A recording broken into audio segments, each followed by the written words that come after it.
Hey everyone, and welcome back to Beat the Sheet, an Xbox Game Pass challenge. The only podcast aiming to complete every single one of the 488 titles that have been made available on Xbox Game Pass since the start of 2020.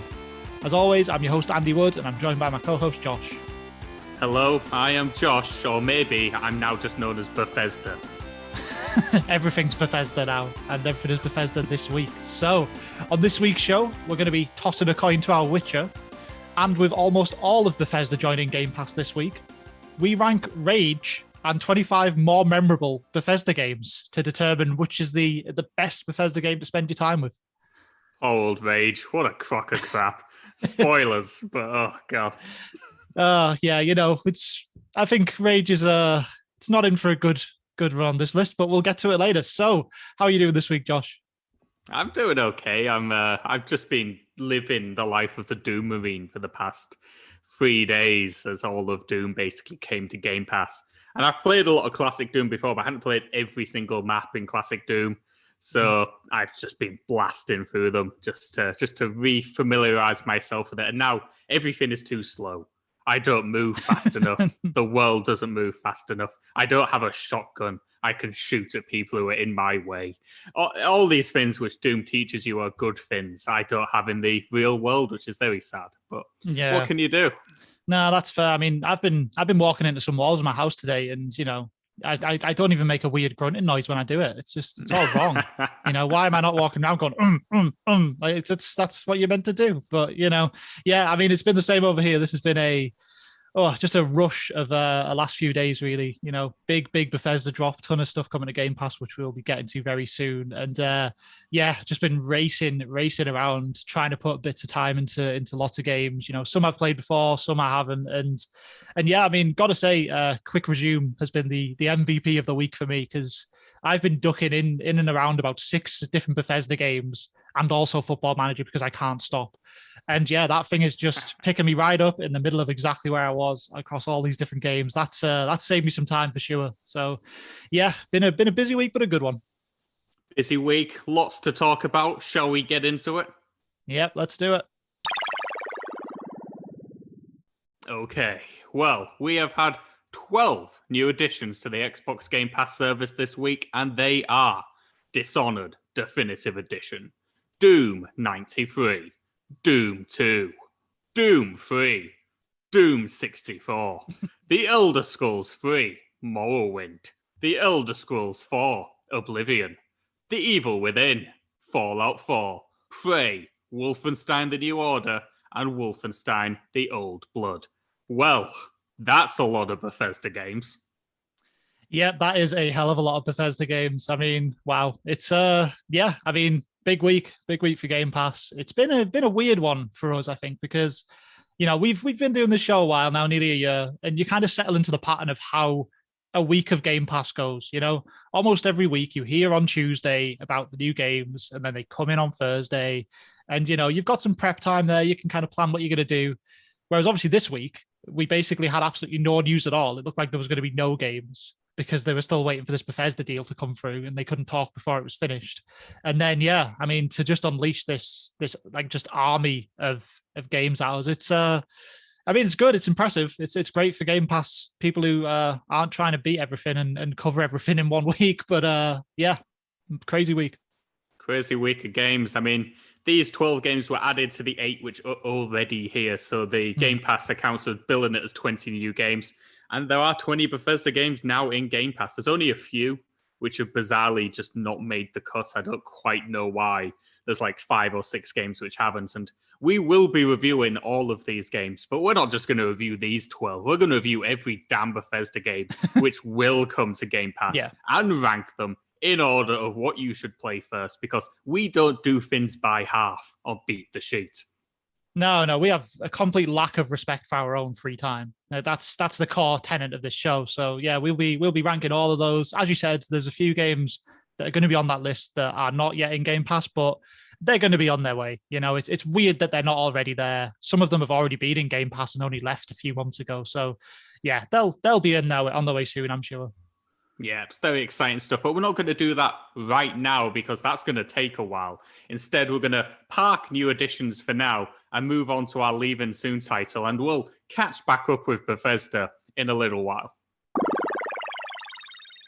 Okay, so moving on to our Leaving Soon titles. We have 4 titles which are leaving on the 15th of March. They are Alvastia Chronicles, Bloodstained, Ritual of the Night, Kona, The Witcher 3, Wild Hunt. So, last week we covered Alvastia, Bloodstained, and Kona.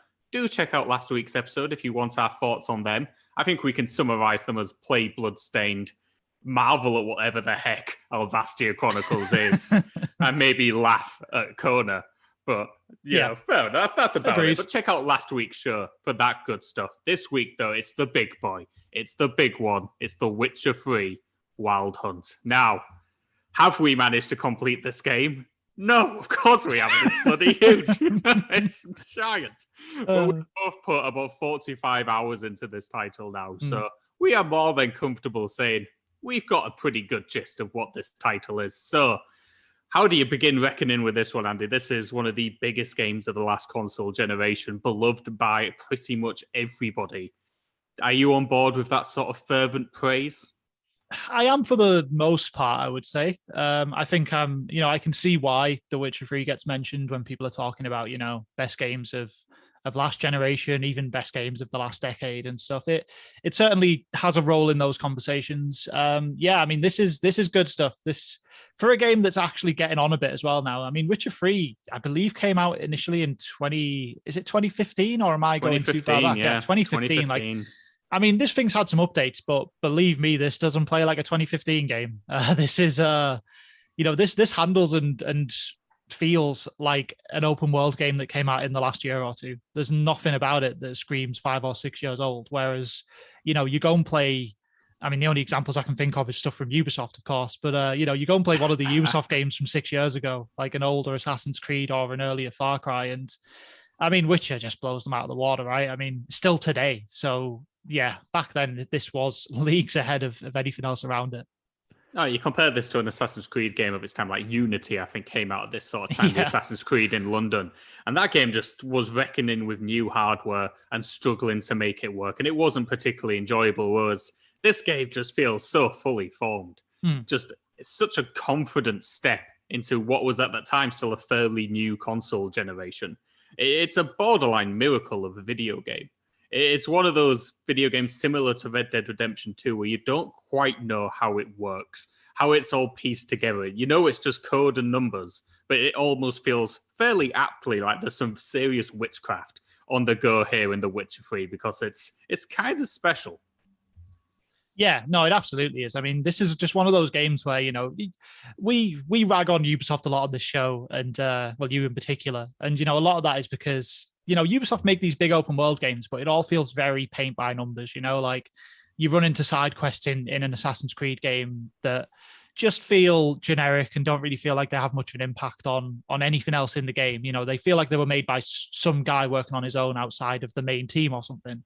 Whereas Witcher, a game which again is now 6 years old, is just littered. Its world, which feels expertly like curated and designed, is littered with side content that tricks you into like, you'll have times in this game, or at least I did, where I'm going down a fairly lengthy side quest path that, takes me like 5 hours or something. And even though the game tells me it's not part of the main quest, I'm like, nah, it is. It is though, isn't it? Like, this has to be part of the main quest. Like, it's too important. There's too many important things going on with these major characters. And I just, what I mean? Like that's like the side content in this game is main quest caliber. And that's insanely impressive. Yeah, the side content in The Witcher 3, most people do big it up as some of the most impressive side quests possibly ever in video games. And I'd be kind of inclined to agree here. The way that you both get quests by just going to a message board or notice board, should I say, in the middle of these old towns and just taking flyers off the wall. But even just riding your horse down a big long alley, you may just come across somebody, stop off, speak to them.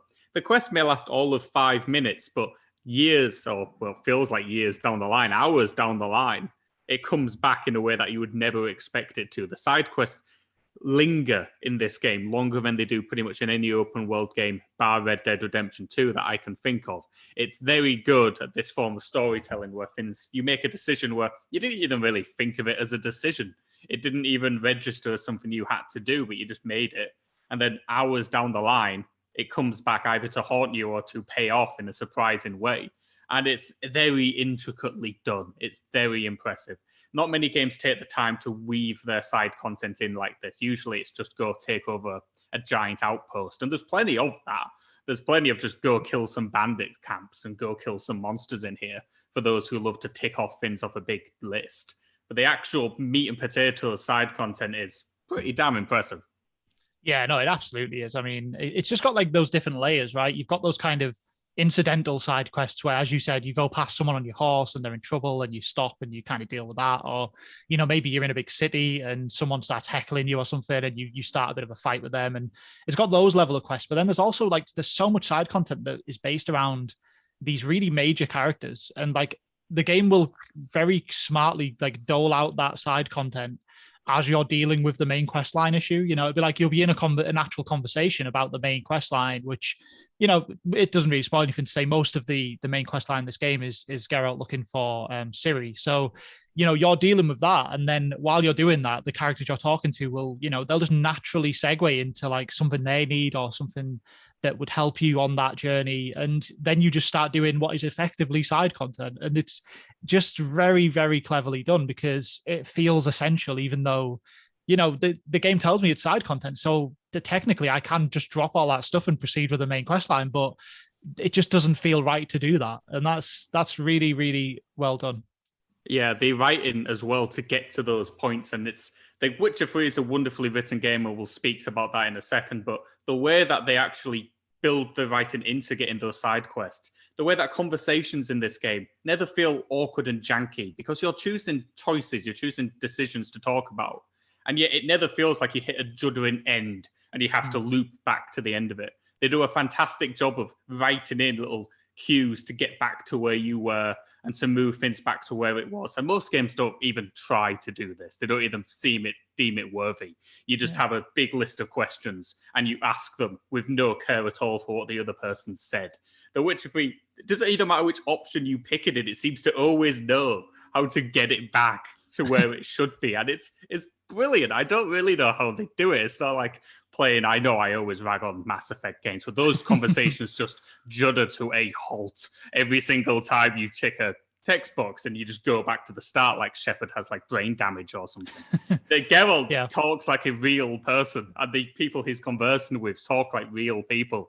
It's so cool. I can't believe that they managed to do that. So few games do. It's so satisfying. No, definitely. And another thing that is in that same kind of ballpark that deserves a shout out is because this is just one of those things that's in games that like no one ever gets any credit for it. You know, it's just one of those things. But obviously, when you're in a conversation in this game, and it does that typical thing that all these games do, where you get like a short little excerpt of the choice you're going to pick with Geralt, right? You'll get like a 5 or 6 word option to choose from of what you're going to say next in the conversation. And in this game, I feel like they actually work, right? Like the little brief snippet I get of what choice I'm about to pick with Geralt is actually the way that he then goes on to speak. Whereas you just ragged on Mass Effect, and even though I like Mass Effect, I'm going to have to do the same. Like Mass Effect has a thing sometimes where you'll pick a conversation option on that dialogue wheel, and you know from the 6 words you've got, you're like, oh, that seems like quite a chill response to the current situation.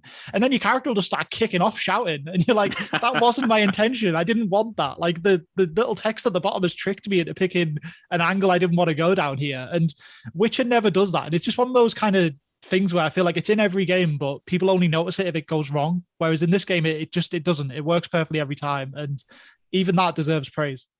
And the way that they make those, because obviously decisions have ramifications in this game, but they don't just give a big blurring Blackpool Tower illuminations. This is the good choice. This is the bad choice. Sometimes you think you're doing the right thing, and hours down the line, it comes back to haunt you big time. And conversely, sometimes you just want to shut something down quickly, and you'll regret it later as well. You don't really know. It's never entirely certain, but it's clever in the sense that it's not trying to just go, this is good, this is bad.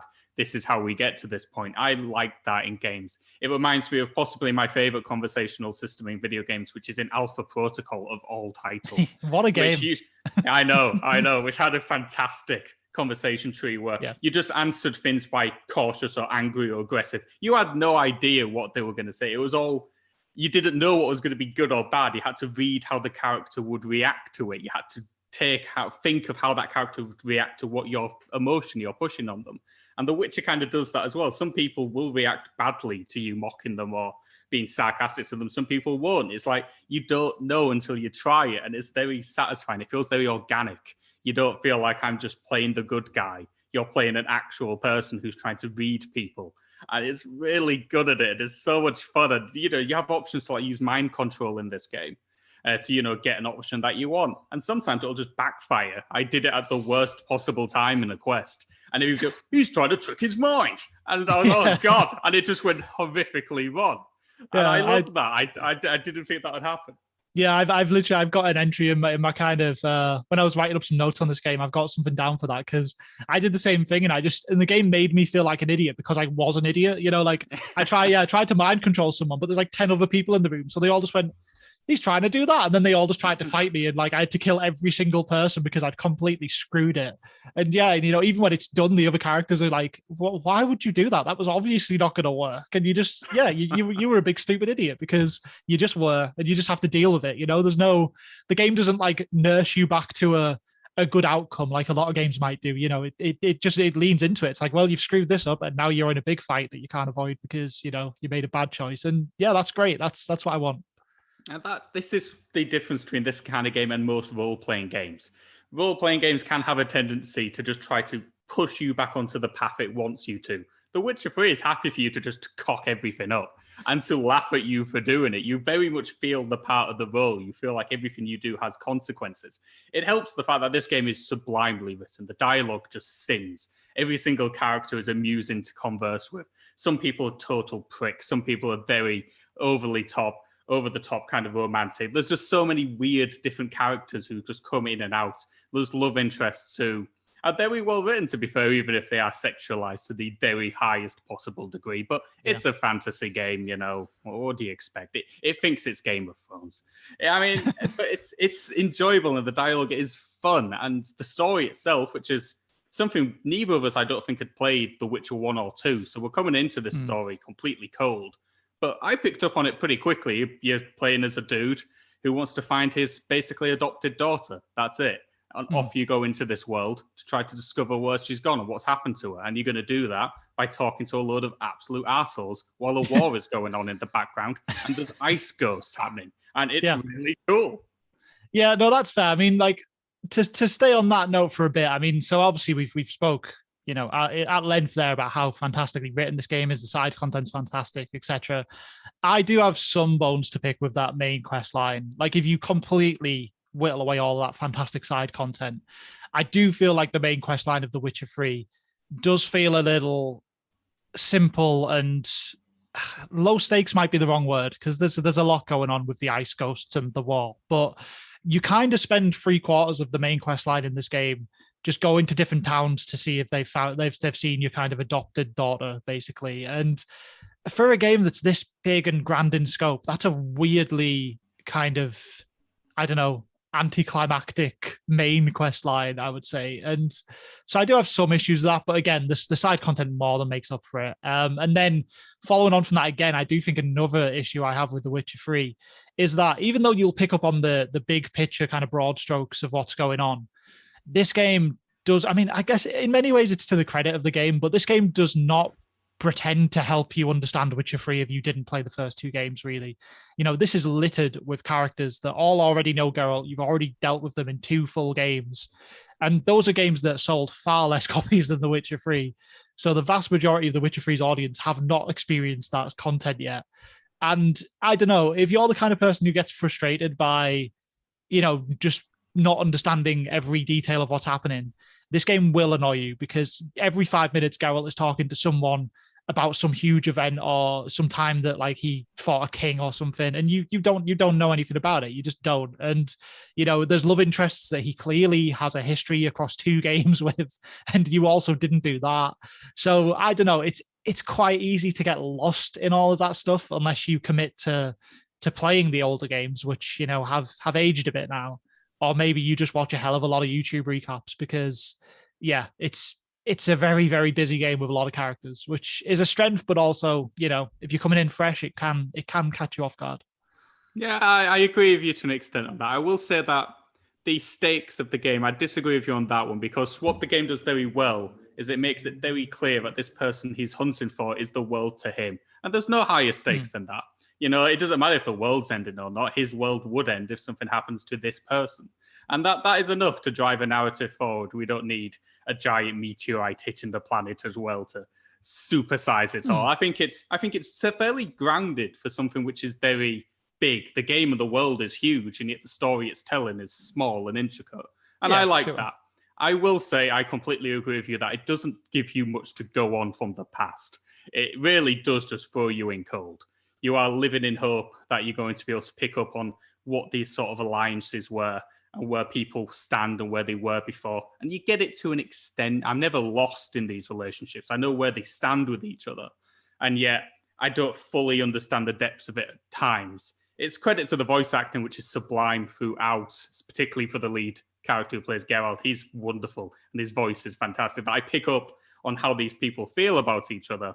But you're right. You don't know it on an intricate level at all. And worse yet, the game gave me this option at the start to simulate past events or to not. And I figured by simulating, it would just do it for me, and I wouldn't have to do anything. But it turns out by saying simulate, I had to just pick a load of options. It said, did you kill this dude? I was like, I don't know who this man is. Yeah. Yes, I don't know. That was just odd. That was utterly bizarre. The game should have picked up on the fact that I hadn't played a past one and just wrote in what is seen as the canon. Yeah, like a core line. Yeah. Well, that's it. I mean, so, I hate to go to Mass Effect again, but there's a lot of direct comparisons here. So Mass Effect does a thing with, let's say, Mass Effect 3, for example, where if you basically say you haven't played any of the other games, it creates a fresh version of Mass Effect 3 that actually has less of that stuff in it. Like, some characters that were in the first two games aren't actually in Mass Effect 3 then, because they just bog down the core storyline to people who don't know anything about the series and stuff. And what it also does is it also lets you pick choices from the previous games, but via things like an interactive comic book strip that actually takes you through the story, and then you make decisions. Like, that kind of works. I mean, it's no substitute for playing the full game, but at least you get a good bit of context as you build through that kind of interactive book and you figure it out. Whereas, Witcher, I don't even know what the Geralt I created is. Like, have I done a ton of like really bad things in those games? Have I done some good things, a mix of both? Like, I genuinely don't know. And that's quite frustrating. Yeah, it's a little bit strange, and it's something they maybe should have tried to deal with better than they ended up doing. So it doesn't, I kind of have sympathy for them, because they're not only just dealing with the expectations of an audience who followed them through two big games, particularly on PC, had a hardcore fan base surrounding it, but you've also got people who love the novels that this game series is based upon as well. There's a lot of expectations to balance in a third game, which ended up almost inexplicably becoming the big breakout moment for this franchise. And for CD Projekt Red as a developer, who up until that point, The Witcher 2 was well received, but they were still by no means titans of the gaming industry. They were still regarded as an upstart company. So I have sympathy. And partly the reason why we're so frustrated about it is because nowadays, the CD Projekt Red, which exists now with so many people in tune with it, you'd imagine it wouldn't happen now. It's a holdback to a company which is still finding its feet. Yeah. And ultimately lost its feet quite quickly with its next release. But nonetheless, that's a different game. Yeah, absolutely. That's the thing. Yeah, I can't fault them for it. I mean, look, like Witcher 2 was a critically acclaimed game, but it was also still a very niche series. It sold well, but I think Witcher 3 has sold about 7 or 8 times as many copies as like the first two Witcher games combined. So, there's only so much you can do. You're obviously going to create Witcher 3 with the fans of your series in mind. It's hard to be too critical of them for the fact that they made a game that was so good that everyone bought it. It's just not really a very fair criticism, but yeah, still, it's just a bit of a warning. If you are someone who's particularly bothered by references flying over your head constantly, then maybe get a long YouTube recap video on the go before you jump in here. Yeah, absolutely. So I think we're both in agreement that the actual storytelling in this game, the quests and everything that comes with it, is just top tier sublime work. It's really impressive. It's really fun to play through.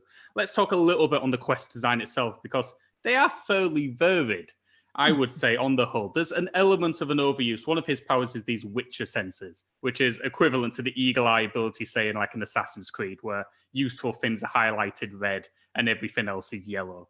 And they rely on that trope quite a lot to follow tracks to where somebody is, perhaps a little bit too much. And there's an element of this is one massive fetch quest. But I will say the things they have you do en route to these games is really quite fun. For example, you may be chasing a ghost baby across like the town, which is just a bizarre mechanic to introduce into the game. You might have to save a goat from a bear, just apropos of absolutely nothing. You may end up in a fight with some dude who's trying to defend the honor of somebody you've never even met before, and you're as baffled as Geralt is.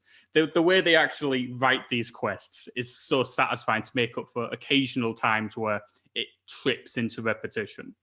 Yeah, I agree with that. I think, from a gameplay standpoint, if you kind of strip out all of the lore and the writing, the quests can on occasion be a bit bare bones, as you said, a bit, follow the red markers, or, obviously it's something that's in a lot of these open world games, but some quests do fall into that habit of, just look at the map marker in your map and run towards it, but that's just endemic of the entire genre at this point. But once you actually add those layers on of the lore and the content that the quests are about, there's some fantastic stuff here. I absolutely love the way this series handles its lore around monsters and demons is probably the wrong word, but the lore around all these monsters, because you end up on quests where you end up having to do these kind of weird things to draw out these monsters to actually defeat them. You don't just go somewhere and stab like the monster. It's, maybe it's some sort of haunted spirit and you have to like find an item that was like valuable to that spirit and then take it to the area to draw it out so you can fight it.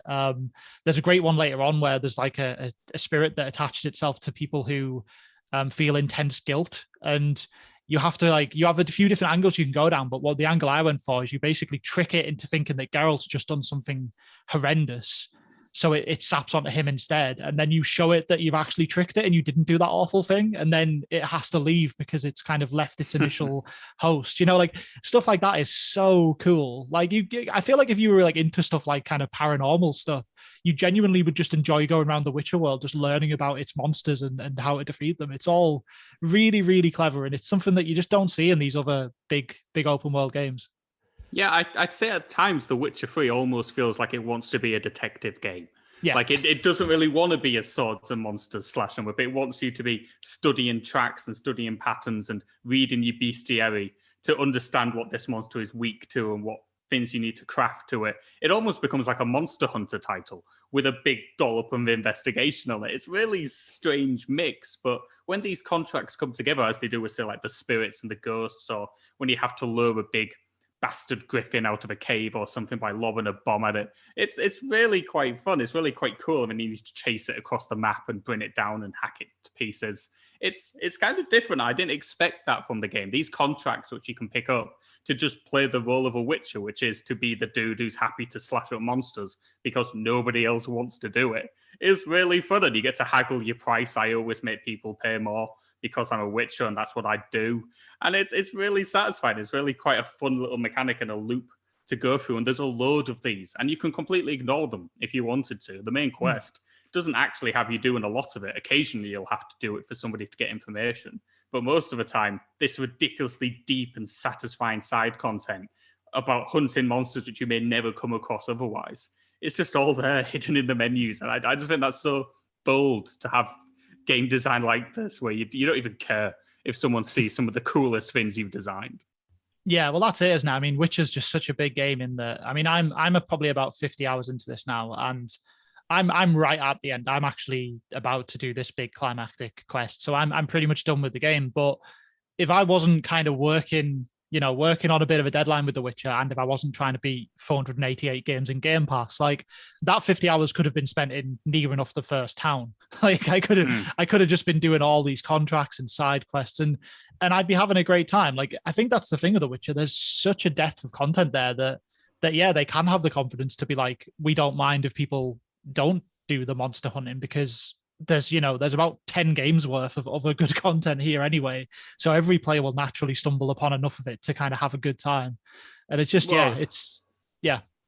Yeah, it's just impressive for that. And the worlds which they're designed, it's split into these 3 different regions. So Velen, which is essentially an old shanty medieval town covered in swampland. And it is just deeply satisfying to play through. And it's got big coasts as well and large open spaces. It's quite a nice little place to get a feel for what the game is. But then they'll send you off to its giant medieval city of Novigrad, which is just a gorgeous town just built with high buildings and winding streets and little nooks and crannies where, it's a more stereotypical fantasy world where, there's hookers on the streets, there's drunkards in the bars. It's all going on as you would expect it to. And then there's the Skellige Isles, which is just this baffling collection of islands and giant mountains and water. And it's just gorgeous place and really awkward to navigate as well.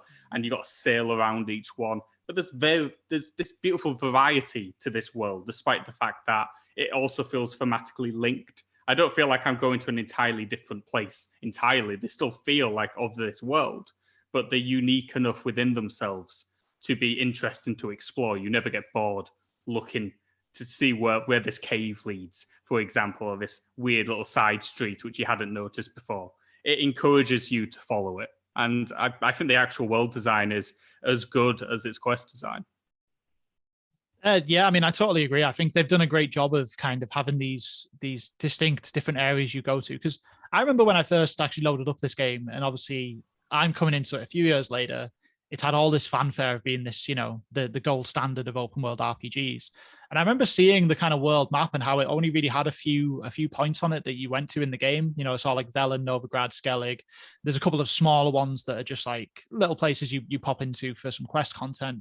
And I remember seeing that and being a bit underwhelmed just on the face of it. Just been like, oh, that's less areas than I thought there'd be. But then you jump into these areas, and not only are, like Velen in particular is absolutely massive. And then Novigrad, it's a small city, but it's intricate and there's a ton of content buried in there.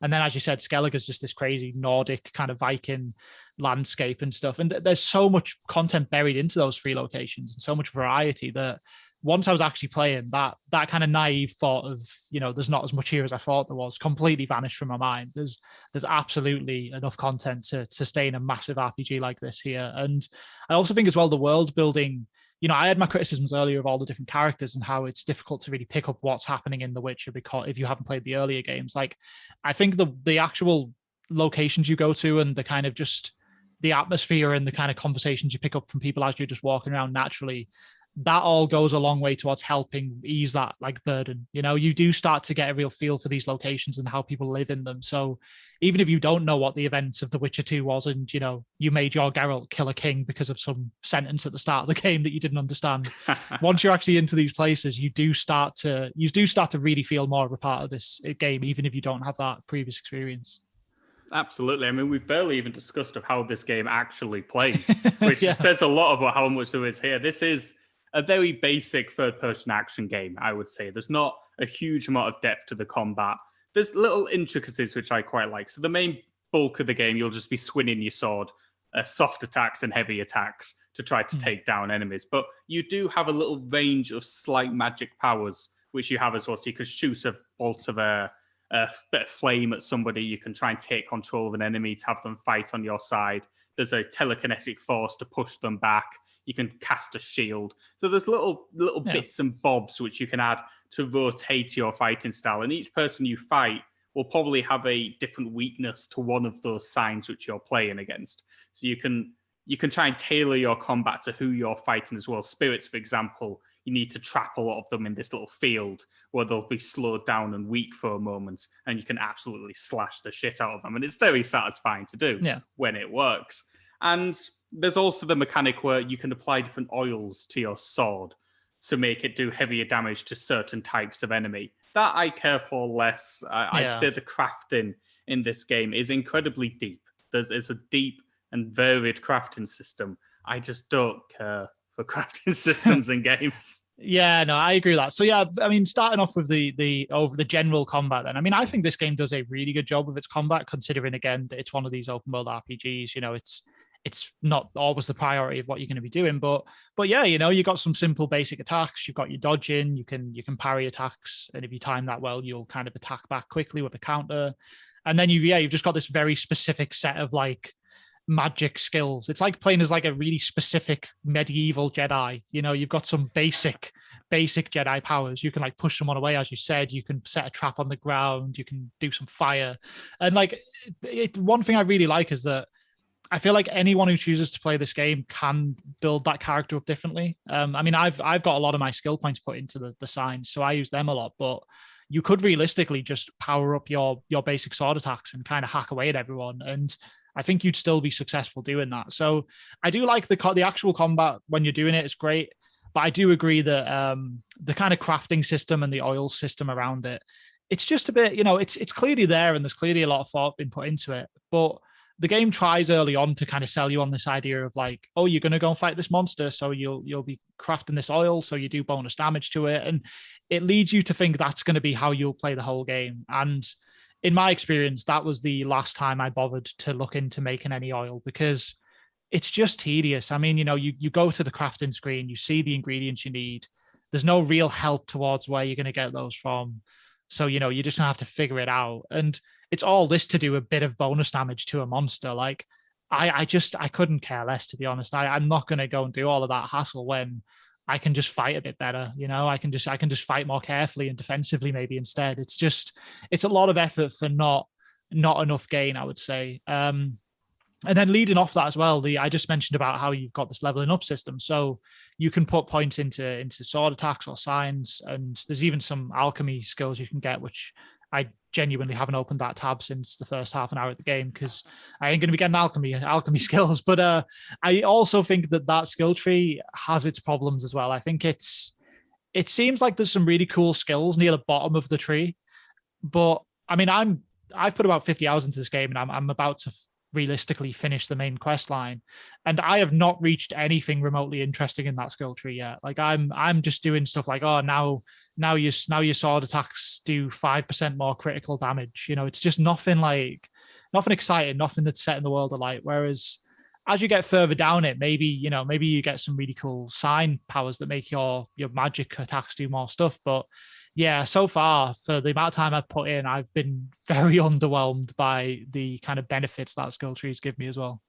Yeah, I think the role-playing elements, we spoke about how they work well in the narrative side of the game. The actual mechanics, the nuts and bolts numbers of the title are a little bit less satisfying. As you say, you're going to get 5% more damage. Who cares? Plus 5%, who gives a crap? And it kind of falls down onto the swords as well. You'll be constantly looking for better swords, which do plus 7 damage to what you had before, and armor which will reduce damage by plus 20%. And it's all mechanics and tropes of the genre. We all know they're there, but they're not radically exciting. There's a bare bones damage system on the weapons and the armor you use as well, which means you'll constantly have to have them repaired, which is irksome, because then you need to travel to a town to meet an armorer who can fix it for you. But you can't just fast travel anywhere. You need to be at a post to do it. So there's elements of minor frustration, which just makes those systems more of an annoyance rather than something which brings me deeper into the game. It's not terrible. It don't take me out of it. It don't annoy me massively. It's just, it doesn't do much for me either. It just happens to be there. A lot of those sort of number elements in this game just feel there rather than critical to the experience. Yeah, I mean, I think that's spot on. Like, I would say that, I mean, I've not played the newest Assassin's Creed Valhalla, but I spent a lot of time in Origins and Odyssey before that. And I would say that as much as The Witcher is just, I mean, it not only is it a better game, but from the entire kind of narrative, world building, location design, it absolutely, quest design as well, you know, it destroys those games. It really does. But I would say those modern Assassin's Creed games, just the core gameplay and the systems behind the gameplay, they are better. They are better than The Witcher, but then they are also about 4 years newer. So, you know, it's reasonable that they would be better. But yeah, you know, that's the one place where The Witcher does feel like an old game, is just, these crafting systems and the leveling up systems. They're just a little bare bones, a little by the books. And because the rest of the package is so high quality, they do stand out a little bit. Yeah, and it's a shame, but Ultimately what you've got here is a fantastic title just filled with depth and things to do and wonderful quests and wonderful writing, where visually it still looks pretty damn good. The music is real good. You've got Gwent, a separate card game, which I became addicted, and I hate card games, and I love Gwent. So. I was desperate. I was going to say the last thing I have to bring up is Gwent, because I know, we've covered a lot of Game Pass card games on this show. There's some great stuff in Game Pass, like Slay the Spire, Monster Train, and your opinion is always, I will play those only when Game Pass forces me to, because I hate card games. So yeah, I mean, I was shocked when I realized that you were somehow addicted to Gwent of all things. I mean, Gwent's a good game. And look, if you play Witcher 3 and you like Gwent, there is also Thronebreaker: The Witcher Tales in Game Pass, which is an RPG that is only Gwent. It's all Gwent. So yeah, I mean, I'm just very surprised. The Gwent is a very good game. It really is. But for it to bring you over to the cards, it's a shock. I think the thing about Gwent is, and I've spoke before, the reason I don't like a lot of card games is because I feel like an idiot as they try to explain the myriad of systems to me, because I just get bored and I can't read it anymore. I understood Gwent within the first tutorial just like that. I instantly got it. It's a really simple game with a lot of very intricate strategy to it. I love the idea about, if for those who don't know, you have 10 cards. That's all you get, and you have to hopefully win. You have to get more points on the board than your opponent does over the course of 3 rounds. But there's sound strategy in actively losing a round to hopefully win that. And I love this. There's intricacies to it, but it's so simple to pick up on. And for whatever reason, and I don't know why, because as we said before, I'm not a massive card game lover, this just clicked with me. And I just had a thoroughly good time trying to work out how best to defeat people with a fairly mediocre pack of cards, to the point where even I was getting into trying to build decks, and I never like to build decks, so it's pretty crazy. Yeah, it's mad. I mean, playing Gwent in The Witcher is similar to me to how I've spoke about Football Manager, in that, like, I have to just avoid it, because if I play too much of it, it's all I'll do. Like, I remember when I first tried to play The Witcher, which was a couple of years ago, and I basically just played about 6 hours of Gwent, about 3 hours of The Witcher itself, and then stopped playing it. Like, it's just ridiculous. So yeah, I mean, Gwent's great, and as you said, I think that simplicity does help it a lot. The fact that you've got a pretty limited number of cards, and as you said, you just got to win 2 rounds out of 3, and do what you can with the tools you've got given, rather than having to build this big elaborate gargantuan kind of deck as you go through the game. It's just very focused, and I mean, it's ridiculous that it's only it was only just a small part of this game, because obviously now it's became its own game, which is great. But for essentially a side content game that nobody has to play, it's so fully featured. It's really impressive. It deserves us to talk about it for a bit. But yeah, even if you just like card games, maybe you don't feel like playing The Witcher, but you just like cards, then give The Witcher a go. Why not? And the Gwent music is real good. That Gwent theme is just, it bands, man. It's great. Yeah. So look, this is The Witcher. The Witcher is a wonderful game. It's a game which I would probably be even higher on if I hadn't played Red Dead Redemption 2, which came out 3 years later and had a gargantuan more budget than this game has. So it's had its lunch slightly by Rockstar's magnum opus. But this is a really impressive game. I don't love open world games on the whole, but I like this one. It has a lot of detail, it has a lot of love to it. It feels lived in. The writing is fantastic. The visuals, fantastic music. It's all there. The combat is satisfying. It's a real good game, and it's one that hopefully we don't get shafted on with our next Leaving Soon titles, because I would happily play this for 80 or 90 hours and just keep ticking away at those boxes, keep building my Gwent decks and having a damn good time, because this is a real good video game. Yeah, this is a fantastic game. I mean, you brought up Red Dead Redemption 2 there, and I know we have very different opinions on Red Dead. It's Red Dead's a game which we've reviewed earlier on the show, but basically, quick overview for me is that the narrative won me over, but Red Dead is a very slow, plodding game, and it doesn't have a lot of respect for the player's time. Whereas The Witcher 3 totally does. Like this game knows that I mean, there's a ton of content. You can spend hundreds of hours here, but it's got simple kind of quality of life stuff in it. Like you'll finish a quest and you can choose to either stay in that location or there'll be a conversation option to just walk back to town with the person who did the quest, stuff like that. It's being a lot kinder to the player. It's being a lot more respectful of their time. So, I mean, for me, I definitely prefer this over Red Dead Redemption 2. But again, we have very different views on that one. Yeah, I mean, Witcher 3, it really is a benchmark for the open world RPG genre. Even today, even 6 years on, I can't really give this any less than a 9 out of 10. I think it really is stellar even today. So yeah, if you haven't played The Witcher 3, if you think, maybe, you missed the first two, so you didn't want to play it, I'd implore you to at least give it a shot. You might get frustrated by the kind of content you don't understand, but the quality of the game on offer here is worth trying to power through that to experience it. Absolutely. I'd be giving this a 9 as well. I'd encourage anybody to go pick up a copy of it if you have not played it. And let's be honest, we're one of two very few people in the world who haven't played The Witcher 3. So yeah, I assume we are preaching to the converted here. But if you haven't, there's a Game of the Year edition with 2 gargantuan pieces of DLC on it, which we haven't even touched yet, but are absolutely brilliant by all accounts. So yeah, you're just getting 150, 200 hours of content here. And most of it is very, very good. Hell of a game. Okay, so shall we do the big feature of the week, as Bethesda has joined Xbox Game Studios, and to celebrate, as we mentioned at the top of the show, they've thrown in 12 of their games to the 8 they already had. That's not enough for us to review. We want to review all of them. We're going to do them all. So here we're going to give you the definitive, undisputed ranking of every Bethesda game available and eventually will be available on Xbox Game Pass. We're going to do this in release date order, because if we did it alphabetically, you'd have 7 Dooms. And I mean, I love Doom, man, but I don't want to talk Doom 7 consecutive times. No, so, only the 3 times in a row. That's better. Only the very, very start. So yeah, these are all Bethesda published games. We expect them all to arrive on Game Pass. The only one we haven't included is Wolfenstein 3D, the original Wolfenstein game. That might turn up, but Bethesda don't seem to be as keen as republishing that all the time. Yeah. So maybe that just won't appear. If it does, we'll review it anyway. But yeah, shall we begin? Shall we do it? Yeah, let's get right into it then. Let's open this up with the first game, which is 1993. We've gone back to here for original Doom. So, yeah, I mean, I'll let you open this one up, Josh. I know how you feel about Doom. So, yeah, go ahead.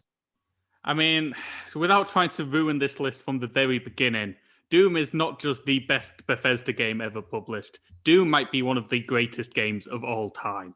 And therefore, there's very little debate to be had that this has to be top of the list. Doom is a legendary first-person shooter. It created the genre. It pretty much perfected the genre from its very iteration. It is pure gaming crack, just distilled into your veins, just a magical experience, which everybody should play. If you've not played original Doom, you have played original Doom because you've played a video game, and every video game is indebted to Doom. Doom is like the daddy of everything, which is out these days. No game exists without this game. This game and Super Mario Brothers are equal in terms of importance in my mind. It's that big. It's that important. And playing it in 2021, it still plays like a dream. It's so good. Yeah, I mean, looks like Doom's one of those games where I'd always chipped away at it and played little bits of it from time to time. With it coming out in 1993, that was too early for it to be part of my childhood. I was much more of a kind of late Super Nintendo, early N64 like kid, really. So didn't play it back then. So I'm not even really coming at this from a nostalgia play. But yeah, as I said, gave it a few goes over the space like the last 10 or 15 years, and I enjoyed it enough, but didn't stick with it. And then I picked it back up and raced through it this week. And let me tell you, Doom 1993 plays better than the vast majority of first-person shooters in general. Like, this isn't even a case of like it was good for the time. It's just good. Like, it still somehow is just infinitely playable. It's so easy and smooth to control. It completely destroys, because we spoke a few times on this show about how the first-person shooter genre, it's got this really big problem where for about the last 20 years, all of the older games just age so badly that you try and go back to them and they're a chore to play. We've been playing like old Battlefield games. We've played original Black on original Xbox, and they all feel so old and horrible. Doom doesn't. Doom genuinely feels like it could have been made yesterday. It's so sharp. It's so snappy. It's so easy to control. It's so just committed to being about action constantly. Like, you load up the first level and you're going to shoot someone within about 6 seconds. There's no dicking about. It's just right. You're in Doom. Here's this iconic, fantastic soundtrack backing you up. Now go and murder some demons because, there's tons of them and we need to kill them all. And it's just, it's exhilarating even today. And that's absolutely like insane. The fact that this game is what, like nearly 30 years old, and it's still just fantastic to experience. Yeah, as you said, there's very few first-person shooters today which feel as good as Doom does. I don't know if it's because being able to look up and down, which you can't do in Doom, you can only aim side to side, and your character automatically aims up or down depending on where the enemy is that they're aiming upon. Maybe that ruined first-person shooters because this is deeply more satisfying to do than trying to aim across her. In Doom, you just need to aim in the general direction and something will burst into guts. And it is fantastic. The opening level of this game, you pick up a pistol, some opening zombie dude comes at you, you shoot him in the head. All of a sudden, he drops a shotgun. You pick up that shotgun, and at that very point forward, you are God. Because that shotgun is the greatest weapon in video games. The Doom shotgun is exemplary. The sound it makes, the feedback it has, the sounds the demons make as you burst open their stomachs with repeated shots from this beautiful weapon. Oh, it's sublime. And then you get chain guns, and then you get chainsaws, and then you get plasma rifles, which just make this horrific squelch of a sound combined with the murderous screams of the people you are decimating. It's just a wonderful array of weapons, a wonderful array of demons themselves. There's only about 7 or 8 enemy types in Doom, and yet they never get boring because they mix and they match them and they put them together. Where if you have a load of imps which fire spitballs at you with a couple of the pinkies which charge at you, you've got a nightmare situation, buddy, because you've been done at range and you've been done up front, and you've got to deal with it with violence. The only way you solve any problem in Doom. And it's just deeply satisfying. I mean, you're a game designer, you'll be able to speak more on the level design here, but the level design in Doom, every single person who has ever created a video game in their lives should study it because it's intricate and it's winding and it's satisfying the way you pick up keys to unlock different doors. And all of a sudden, people who were shooting at you from above, now you're stood from above and you can look down on the carcasses of the demons you've slayed. And just satisfyingly, these maps just come together as one giant whole. And it's just sublime when all the pieces start to fit together with the secret rooms and the secret weapons you can find. It's just, I could talk about Doom for like my life. It is brilliant.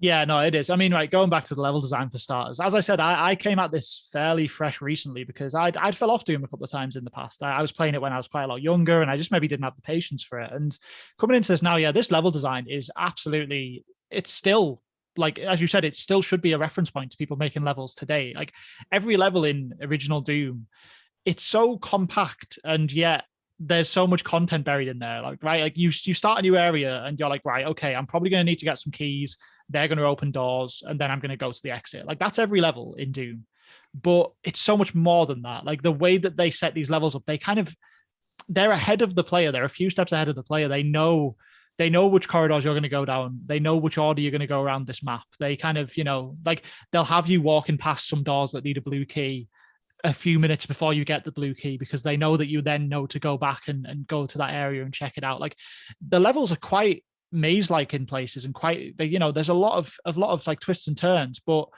you don't get lost and frustrated, that's a difficult act to pull off. I mean, we'll be going into some other Doom games later on that I don't necessarily think succeed at that, but the first Doom game absolutely knocks it out of the park. Every single level in this campaign from the initial set of levels, there's 3 campaigns here of 10 levels each in the original Doom.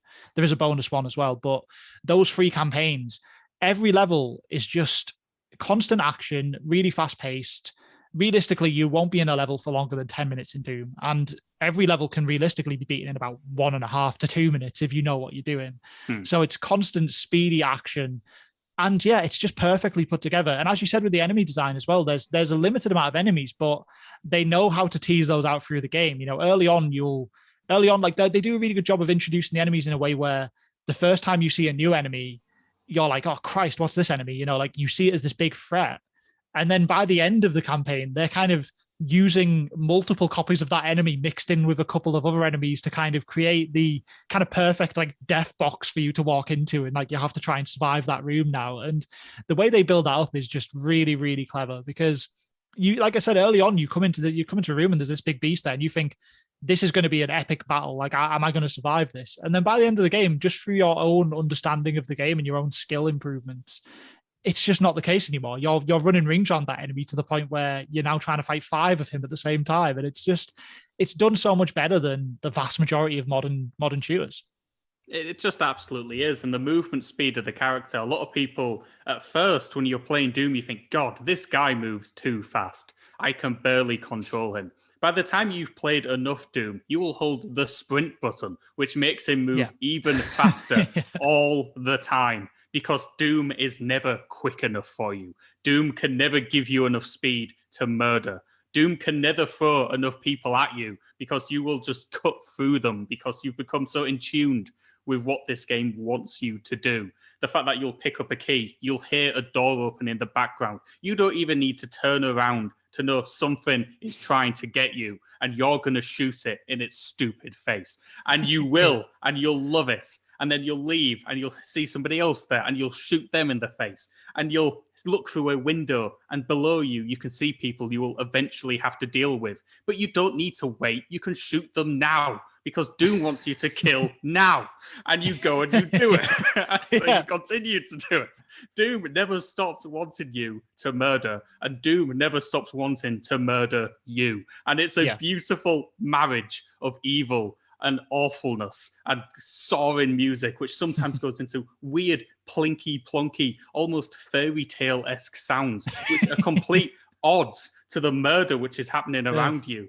It's just, Doom will do something to you. Once you've played Doom, you will never be the same again. You will never be able to enter a room and not check your corners. You will never be able to hear a backfiring car and not think someone's just picked up a shotgun and started the war against the legions of hell, because Doom will infest your every soul, your every being. Doom, as I said at the top, is a perfect video game. It's a 10 out of 10 game. It is masterful in its execution. Yeah, that's entirely fair. I mean, I've got this penciled in at a 9 out of 10 for me, but it's real close. It's up there because there's not a lot they could have done better here. I mean, if I'm taking those 3 main campaigns as Doom, because there's a 4th campaign in this game, which is it was added in years later, and it's very much a kind of skill test for people who just desperately want more Doom and more difficult Doom. It's not really the proper game. And I would say that 4th campaign is a couple of rungs below in terms of level design and overall quality. But the first 3 Doom campaigns, which is the core game, it is probably the best designed first-person shooter campaign you will ever experience. There's no 2 ways about it. Each of the 3 different campaigns, it feels different. It's in a different area. It feels like you're really progressing towards something. Obviously, the story's nonsense. It's just you're going to murder hell. But it doesn't matter because you're going to these different areas and you feel just uniquely angry at Doom. You're always angry when you play Doom because you should be angry. You know, you gotta kill all these things. And I even love in Doom, and this isn't something that you could get away with in modern games, but I even love in Doom how you finish a 10-level campaign, right? You finish, let's say, Act 1 of the game. You then just have to load up Act 2 from the start, and you've just got a pistol again. So you have to go from the start again and build up that arsenal of weapons. And I think that's such a good way of getting around the fact that, you know, there's not a ton of weapons in this game. There's not an insane amount of weapon variety, but by starting off each campaign fresh, you have that initial tension again of like, oh, you know, I don't have my chain gun, I don't have my shotgun. I need to get back to that point before I can become the big angry murder machine again. And I even love that. I just think, yeah, this is a masterfully put together video game. And, you know, I kind of, in this ranking, I want to kind of focus at least on my part, of like, I'm thinking about if you play these games today, which game is the best game to play today? And yeah, I mean, Doom's going to do well in this ranking, even with that in mind. This is still fantastic to play, even like 28 years after release. Fantastic stuff. Doom goes in straight at the top because it's our first game, and Andrew will have to fight me for it to come off the top. Let's see how we play with its sequel, though, Doom 2. Doom 2 came out 1 year after Doom.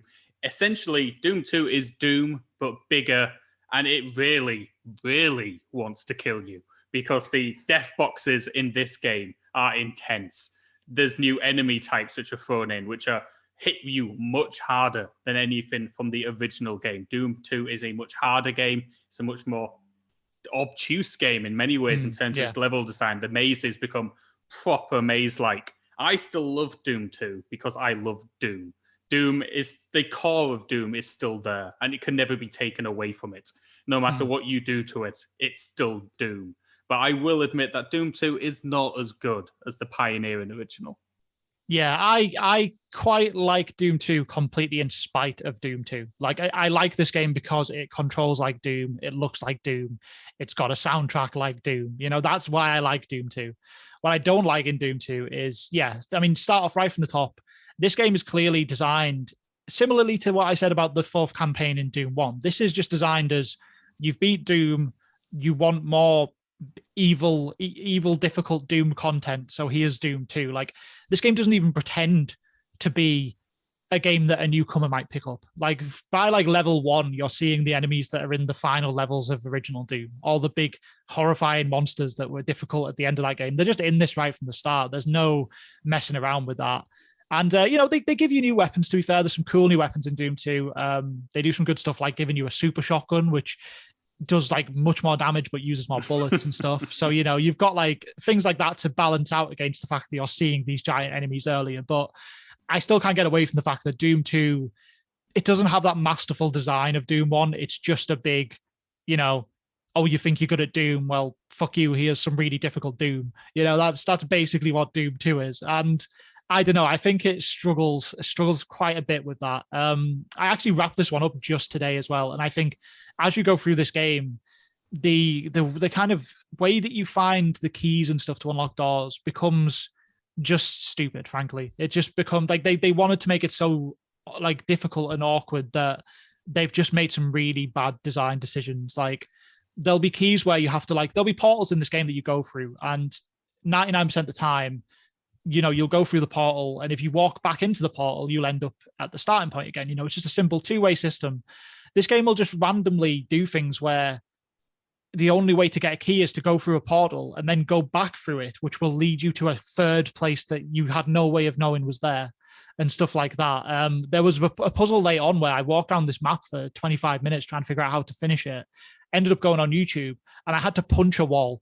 Like, not press a button on a wall, not go through a teleporter, literally just punch a wall, and that made a door open that got me to the end of the level. Like, they clearly wanted to just make something that was obtuse and difficult here. And, for people who loved Doom 1, and, this only came out 1 year later, so this is, again, just here's more content for the Doom fans. But as a standalone game, it kind of falters. I really do struggle with Doom 2. I will defend Doom 2 in part. It does have a lot of those issues. Doom 2, the mazes become a bit too maze-like. Everything is a bit too grand. I prefer my Doom to be a little bit more contained. That's when the level design sins at its best. What I will say is Doom 2 has a wonderful habit of doling out power-ups and orbs which you can collect to give you different skills a lot more readily, which allows you to deal with its hordes, because the hordes in this game are unlike anything in Doom 1. Doom 1...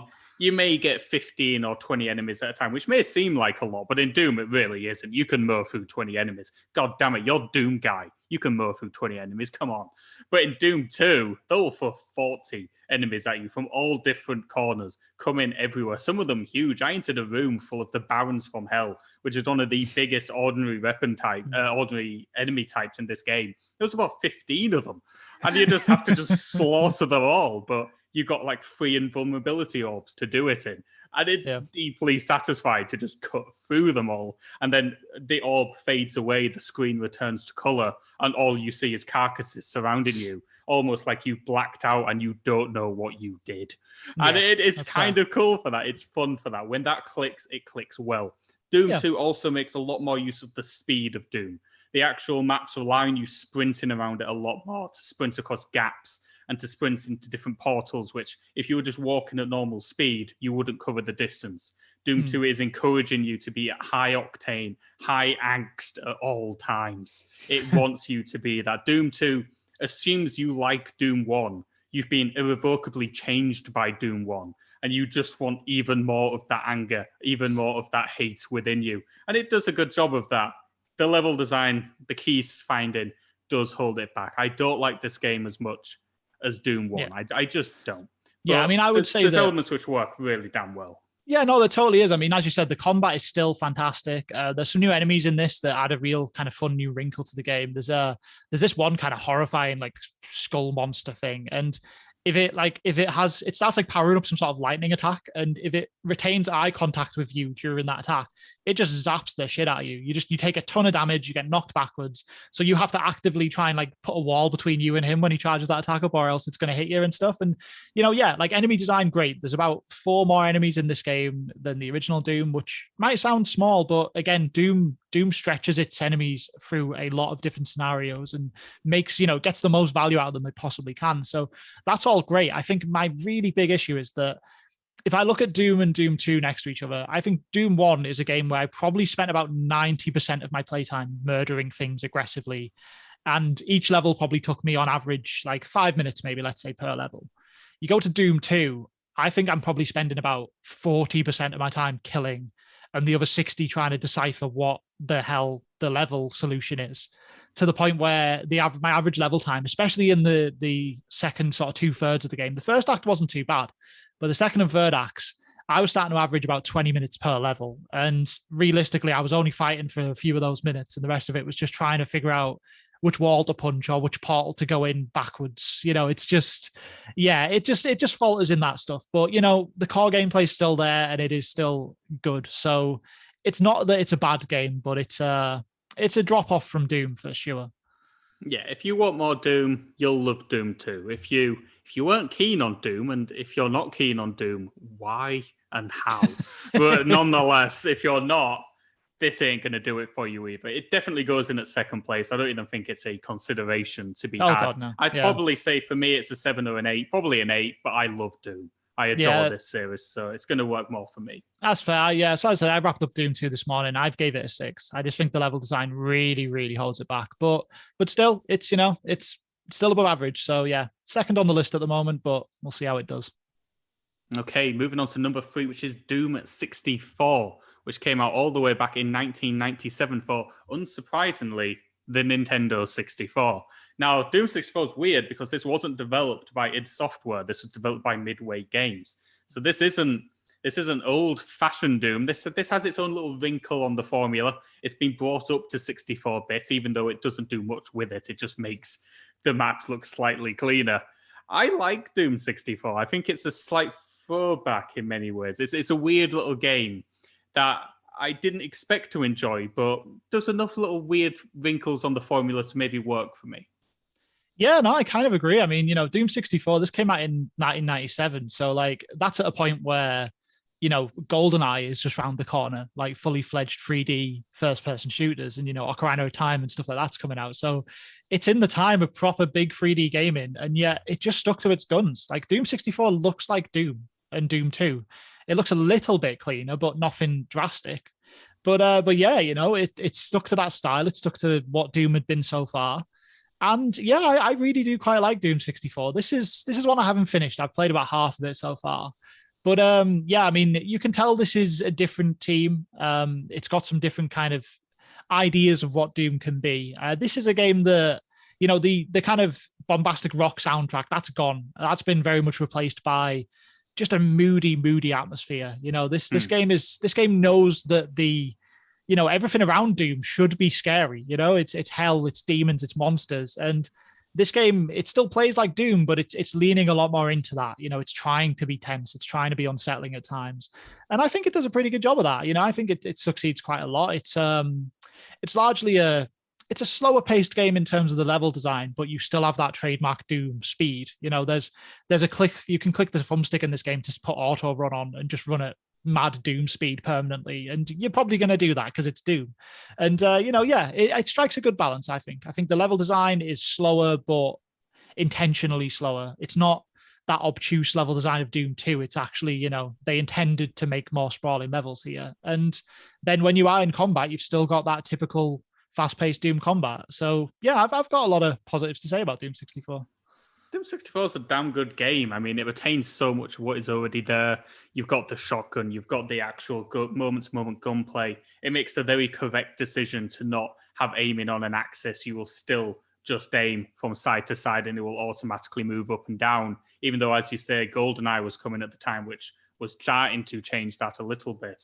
It sticks to its guns. It sticks to what Doom is. And although it is slower, and I personally bemoan the loss of the soundtrack, Doom, to me, is a game to be played at high octane with ridiculous riffs blaring out in your ears. But the atmosphere does work. They have a good use of color in this game, is what I'd say. It mixes a lot of reds with dark reds and dark blacks and luminous blues. And you just coat yourself in light and color in this game. And I quite like that. I think that's quite cool. I think that's quite satisfying. So that works for me as well. And as you say, these maps are more sprawling, but they don't feel quite as cruel as the maps in Doom 2, which were seemingly very keen to have you clicking on every nook and cranny. Doom 64 doesn't want you to do that. It still wants you to know that you're going to get to shoot something pretty soon. Yeah, I think this is a good game. I quite like this. Yeah, no, I agree with that completely. I think it's been served well by sticking to its Doom guns as well, because we spoke on the show a long time ago. It was you were defending Doom to the hilt, and I was mentioning how I think I said something about how Perfect Dark was the best when it came out. It was the best first person shooter in the world, and I do believe that. I completely believe that. But those games have aged so badly now because early 3D first person shooters where you're trying to aim up and down and left and right, they're really clumsy. They're awkward as hell to play. I mean, if you try and play one of those on an N64 at this point, it's a mess. I mean, the N64 had one analog stick, and yet you were still trying to aim up, down, left, right. It was a mess. So by Doom 64 sticking to its only look left and right guns, it is now a more playable game than those games. So it's won the long battle for sure. And yeah, look, I mean, it clearly went a different angle to Doom 1 and 2. As you said, it's strange when you load it up and it doesn't have that. You don't play Doom 64 thinking I'm going to rush around and murder everything. You are naturally a little bit more careful, which is, it's probably because a different team made it. But I think that they've done well by leaning into that. They've not tried to just imitate what already came from the previous developers. And I think they've succeeded at giving it its own spin on things. And yeah, I think Doom 64 is one of the games in this list that I'd implore people to check out, just because I think it got completely buried. I just, people remember Doom and Doom 2 and, to maybe a slightly lesser extent, things like Doom 3 as well. But Doom 64 is the one that always just gets ignored. And I think there's a real interesting game there to dig up and have a look at. Absolutely. I mean, to mention Perfect Dark, it's proof that Doom always wins in the end. Doom knows what it's doing. Doom will triumph.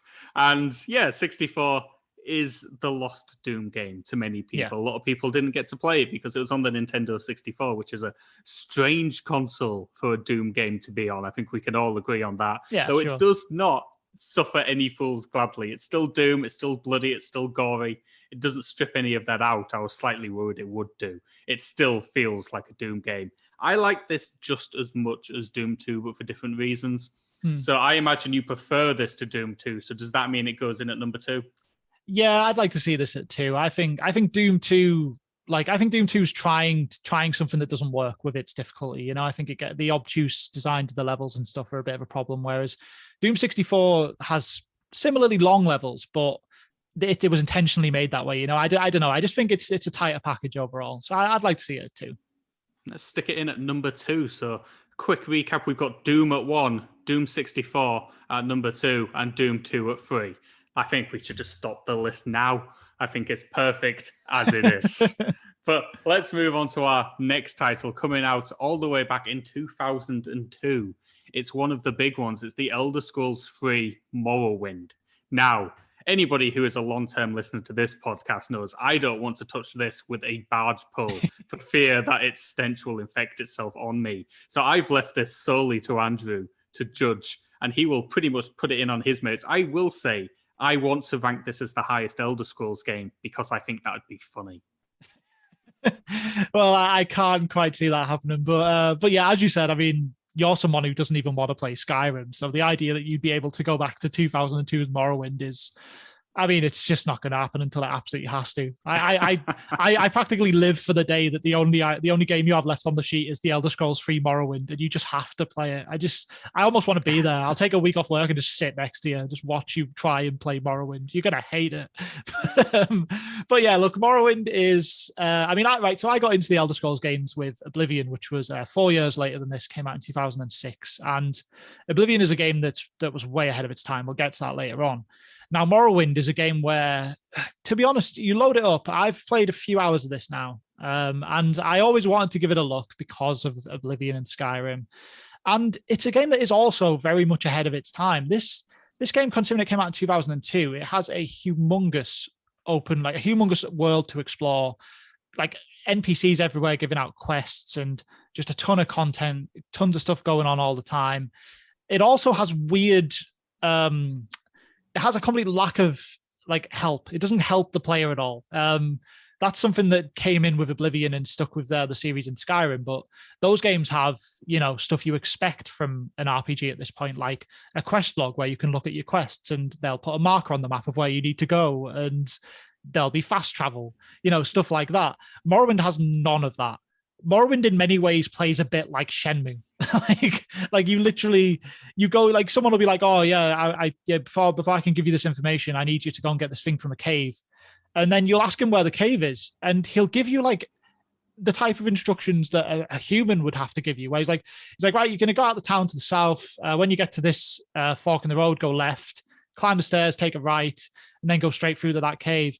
But that doesn't get put anywhere. That doesn't get put in a journal in the game. You don't have a marker to tell you where that is. I started just taking screenshots of the game so I could refer back to the screenshot to see the instructions of how to get to this cave. And these are like the first quests in the game. So yeah, like Morrowind it's got a lot of I can already see it's got a lot of the qualities that made Oblivion be the breakout game in this series. It's got the huge world, it's got the lore, it's got the kind of, the world design is clearly fantastic. And to be fair, the world looks pretty good as well for a 2002 game. The characters don't. The characters look absolutely horrendous. And everyone walks like they've shot themselves as well. I don't know why. Just every single character just walks like they've got something in the pants that they're trying to pretend they don't. It's real weird. But yeah, it's very, very difficult to go back to Morrowind because this game does not care about trying to help you anything. I'm horrified by the idea of completing this game, and I don't even dislike playing it. I'm just scared at the idea of having to somehow piece together this whole game and figure out where to go and how to do things. It's going to be incredibly difficult. So yeah, it's a very tough one to go back to. I think, anyone who played it at the time, you probably have much more fond memories of this. You've probably got some inbuilt knowledge of how the game works that'll help you get through it. But I have to say that coming back onto Morrowind with fresh eyes, it is an incredibly difficult game to try and play in this day and age. And also quick shout out to the combat, which is abysmal. It is horrendous. So in this game, you let's say I'm doing some sword fighting. You can do magic as well, but I'm a fighter. I've got my sword. It has a combat system where I'm stood in front of the person and I'm hitting him with my sword, but the hits only work sometimes. And I think it's probably like some kind of dice rolly behind the scenes thing maybe. But all you see in the game is I'm stood in front of him, hitting him with my sword, and about 4 times out of 5, nothing happens. It pretends I didn't hit him, and then 1 out of 5 times he'll go, oh, and I'll do a little bit of damage, and I'll just keep going and keep hitting him about 100 times until 10 of those attacks hit. That sucks. Like that really, really sucks to go back to. So yeah, look, Morrowind, I don't know. If you're a fan of it back in the day, you'll probably love that this is back. I'm going to try my best to beat this at some point because I do have fondness for the series, but I can't put it above any of the games we've already talked about because I'm trying to keep this as a thing of, which games are best to play now. And Morrowind is so rough to play now. Yeah, I mean, look, Morrowind is obviously going to have to go straight to the bottom of the list. It's never going to play as well as a Doom game just by nature of what it is and how old it is. It's just one of those things. I will say, I've never been more interested to play this game when you referenced it was almost like Shenmue. It's almost like you were trying to get me interested in this game because, as you well know, people say the open world genre started with Oblivion. It did not. We all know it started with Shenmue, and it started wonderfully with Shenmue and has yet to be surpassed. So we all know how good Shenmue is. Yeah, there's my ranking. But let's put Shenmue high up in the list, but let's put Morrowind down at the bottom. Yeah, Morrowind's got to go last. But I would say, look, Morrowind is a 2002 game. That game is unbelievably groundbreaking for a 2002 game. The size of that world and the content that's in there, it's insane that they managed to deliver that as early as 2002. But sadly, it does absolutely suck to try and play. So yeah, we can't all be Shenmues. Okay, let's move on to our next game, 2004's Doom 3. Now it's another Doom game, but this is not a Doom game. This is a survival horror game almost. This is very strange. It doesn't feel like Doom to me. And yet I don't hate that. It actually has enough of the DNA to work, but it's very much a bold departure for the series. Yeah, Doom 3 is really interesting to go back to because obviously, we now live in a time where Doom 2016 came out and Doom Eternal. So, Doom has been reclaimed as being what Doom 1 and Doom 2 are. Whereas like Doom 3, you play that and you can almost see the path from Doom 64 to Doom 3. Like Doom 64 is starting to get a little horror themed. It's got a creepy vibe. And then Doom 3 is, as you said, this is a straight up space-based kind of survival horror game. It's almost got more in common with a Dead Space than it does a Doom. It's a strange one. And yet I'm the same as you. I've only played a couple of hours of it, but I don't dislike Doom 3. I think in a lot of ways, it manages to do something that is almost impossible, which is to be a shooting game from that era that still feels nice to play now. Like outside of maybe Halo 1 and 2, I can't think of any other game other than now Doom 3 that actually still feels mechanically tight to play as a first-person shooter that's from the early 2000s. So, yeah, I'm impressed by what I've seen so far. Yeah, Doom 3 is proof that its software just has a natural knack for the FPS genre. They seem to just understand it better than almost any other developers on the planet. I mean, this game is packed full of lore, which is so un-Doom. Doom doesn't do lore, but yet this thing has cards and messages you'll pick up and video screens, and it's trying to tell you an actual story with voice dialogue, and you see the actual face of the Marine. And for some unbeknownst reason, you keep zooming into the back of his head. And I wish they'd stop doing it because it ages it far more than any of the actual gameplay. I know, but Josh, don't you get it? It's like because you're him, so the camera's putting you in his head. It's so clever. God, it's so clever and unique. Oh, God, it's just dreadful, isn't it? It's absolutely dreadful. But the actual game itself, this is kind of spooky. It is kind of scary. It does very good work with lights in this game. Yeah. It's very dark. It's very ambient. It's very moody, but there's flashes of color here, there, and everywhere. And it's set on Mars, which I kind of love that it's on Mars. And you'll have moments where you'll leave the spaceship, the space center, should I say, to explore the actual Mars landscape. You're on Mars, or even if it's only briefly, you look out and you're surrounded by red rocks. And that's kind of cool. I like that. It buys into its setting. I will say, I don't know if the guns don't feel right to me. Maybe it's because I spent the weekend playing 3 Doom games where they did feel right. But the first time I shot something in Doom, I didn't feel like I was, God. I just felt like some dude. I didn't have that feeling that you get when you shoot somebody in a Doom game of just pure hate and lust at the same time, almost contrasting against each other. Doom 3 doesn't do that as much. It feels more like an old shooting game, and that kind of threw me a bit. Yeah, no, I agree with that. I mean, it's a departure from Doom in so many ways, right? I mean, your character is just some kind of Marine man. You're not the Doom Slayer who murders everyone because he's an absolute badass. You're just guy who's been sent on a mission here, and it's all gone wrong, and he's not meant to be this all powerful monster. And that kind of bleeds into the guns as well. The guns are very, to be fair, they're very generic space marine weapons. They all sound a bit light and kind of laser beamy rather than, there's no grunt to them. There's no like angry force to these weapons because, and I guess that's what they were going for, because obviously the theme of this game is that you should be scared by what's around the corner, not like, all the other Doom games so far we talked about. It's basically what's around this corner and I'm going to murder it. Whereas this one, you kind of have to be a bit careful and, it all bleeds into each other. But I think it's still a good game. And again, like I said, I do think the shooting is way more satisfying actually in this game than a lot of the shooters we've played recently from the kind of 360 era that come after it. It still feels sharp. It runs at a smooth 60 frames, which helps massively. That's probably the main reason it feels so sharp and nice. And there's a lot of positives here. And as you said as well, that lighting, I think when Doom 3 came out, that was its big showcase piece, was that it was showing what you can do with like lighting and shadows in a game. And yeah, it still looks pretty great, to be honest. You have a flashlight, you kind of use that to light your way.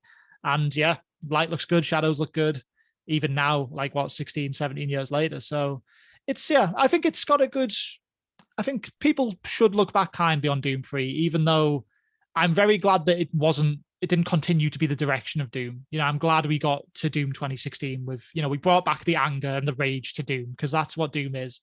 But I still think this is a fun little experiment. I'm glad it exists. But yeah, glad it was also just a one-off as well. Yeah, I think you pretty much summed this game up there almost when you said, Doom 3, you're meant to be scared of what's around the corner. In Doom, what is around the corner should be scared of you. Yeah. And that is the inherent difference of this game. And that's not a bad thing. And it actually rolls with it pretty well. And it plays pretty satisfyingly. This is the BFG edition, which had a big remaster job done on it, which is why everything looks even better still than it would have done back in 2004. But we both spoke about Black, which came out in like 2006 and plays like absolute trash. And yet you've got a game like Doom 3, which came out 2 years earlier and plays real good. So this is a fun game. I don't think it's better than Doom 64. I probably don't think it's better than Doom 2, but I'd be willing to put it above Doom 2 because I think it's trying something different. And I admire it for that. Yeah, I'm right with you on the position for this. As I said, yeah, Doom 2, that later level design just really does cost it for me. But yeah, I think it belongs in that spot, below Doom 64, above Doom 2. Okay, in it goes. And we're going to take a break from Doom for a good long while now. So if you're not a Doom fan, good news.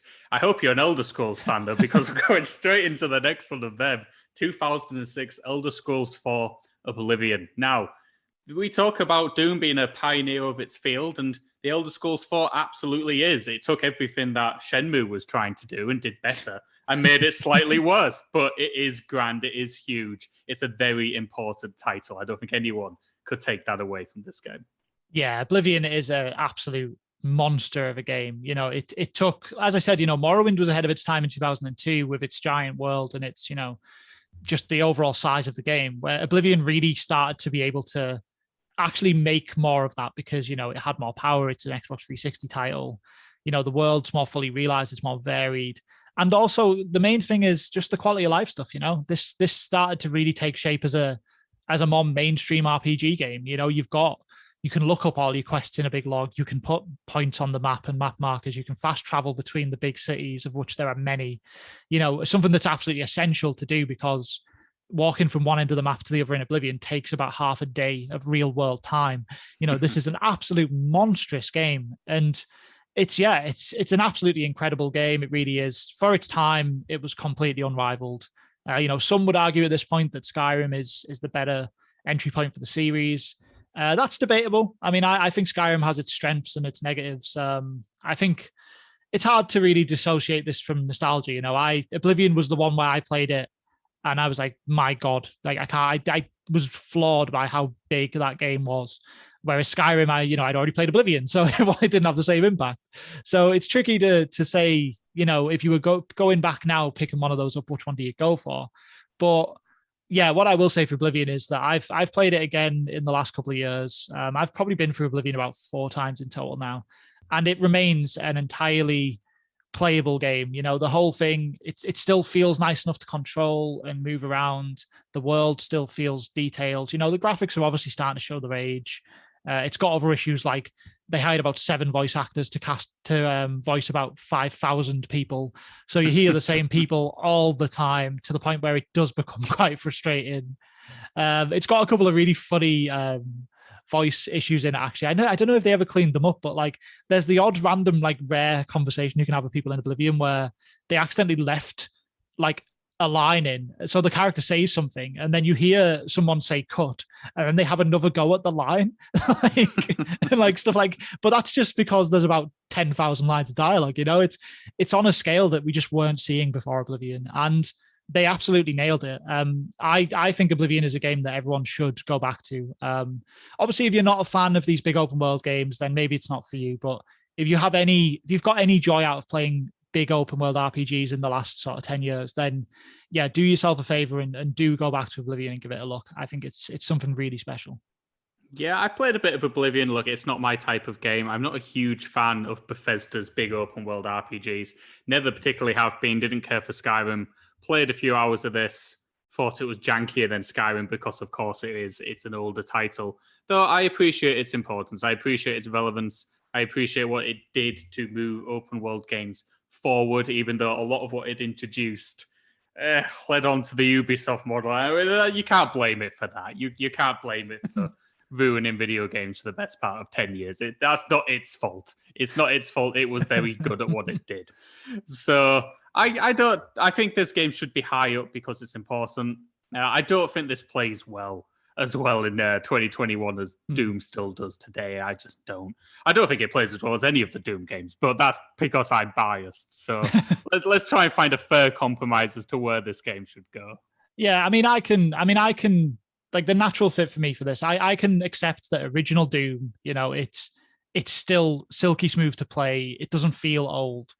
Oblivion has parts of it that, do feel a little bit dated and old now, but because the game's so grand in scale and has so much content, you kind of let it get away with that a bit more.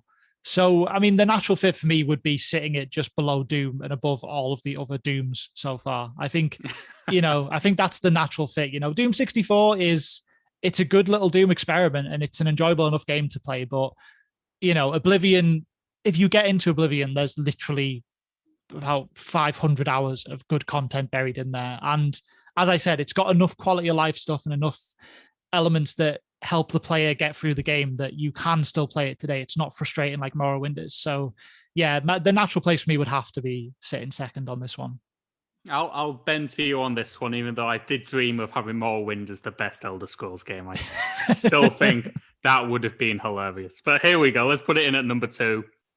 It's not as good as Doom, not as good as Doom 64, really, guys. But let's just accept it and move on to our next game, which is Fallout 3, which came out all the way back in 2008. Now, make a note here that Fallout 3 is not yet available on Game Pass. It has been in the past. It will be in the future, but don't go searching for it straight away. You ain't going to find it. But should you go searching for it is the big question here. Yeah, for Fallout 3, this is a really, really tricky one because I played Fallout 3 when it came out, and I completely fell in love with Fallout 3 after a bit of a rocky opening because it was a little janky. It's a Bethesda open world game. Of course, it's a little janky, but it didn't grip me like initially. And then once I did sink into it, I'd lost about 200 hours of my life to the world of Fallout 3. This game, again, just like Oblivion, gigantic open world, ton of interesting side content. Frankly, more interesting side content than Oblivion has. Fallout has always managed to do some great stuff with its side quests. You'll just find mad stuff in this nuclear wasteland of a world. There'll be a man who's been merged into a tree and he's like living a horrible life, but if you kill him, the forest dies or something. It's all just insane, and I love it. So yeah, lots and lots of positives to Fallout 3.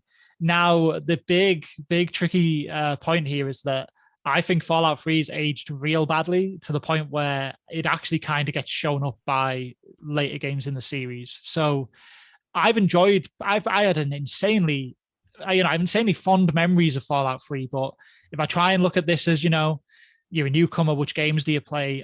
I'm not sure you play Fallout 3, to be honest.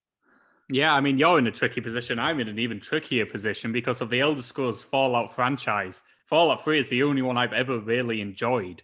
And at the same time, I know full well if I was to play it today, I would hate it. I just know I would hate it because I remember playing it and at the time thinking it was incredible. But now, 13 years on, I don't know if I would as much. It's got a fantastic world. It's got a lot of side quests. It's got a lot of humor and interest to it. The VAT system is very clever, where you can slow down time to pick off particular body parts with a percentage chance. Obviously, the Pip-Boy and the stat upgrades and the way you can charm your way around the world or stealth your way around the world. You can customize your character build in very satisfying ways with a very fun and fresh kind of like style and presentation to the game, set in almost like a 50s American kind of style, but with the odd quirks of modern technology kind of hidden in and around. It's very cool.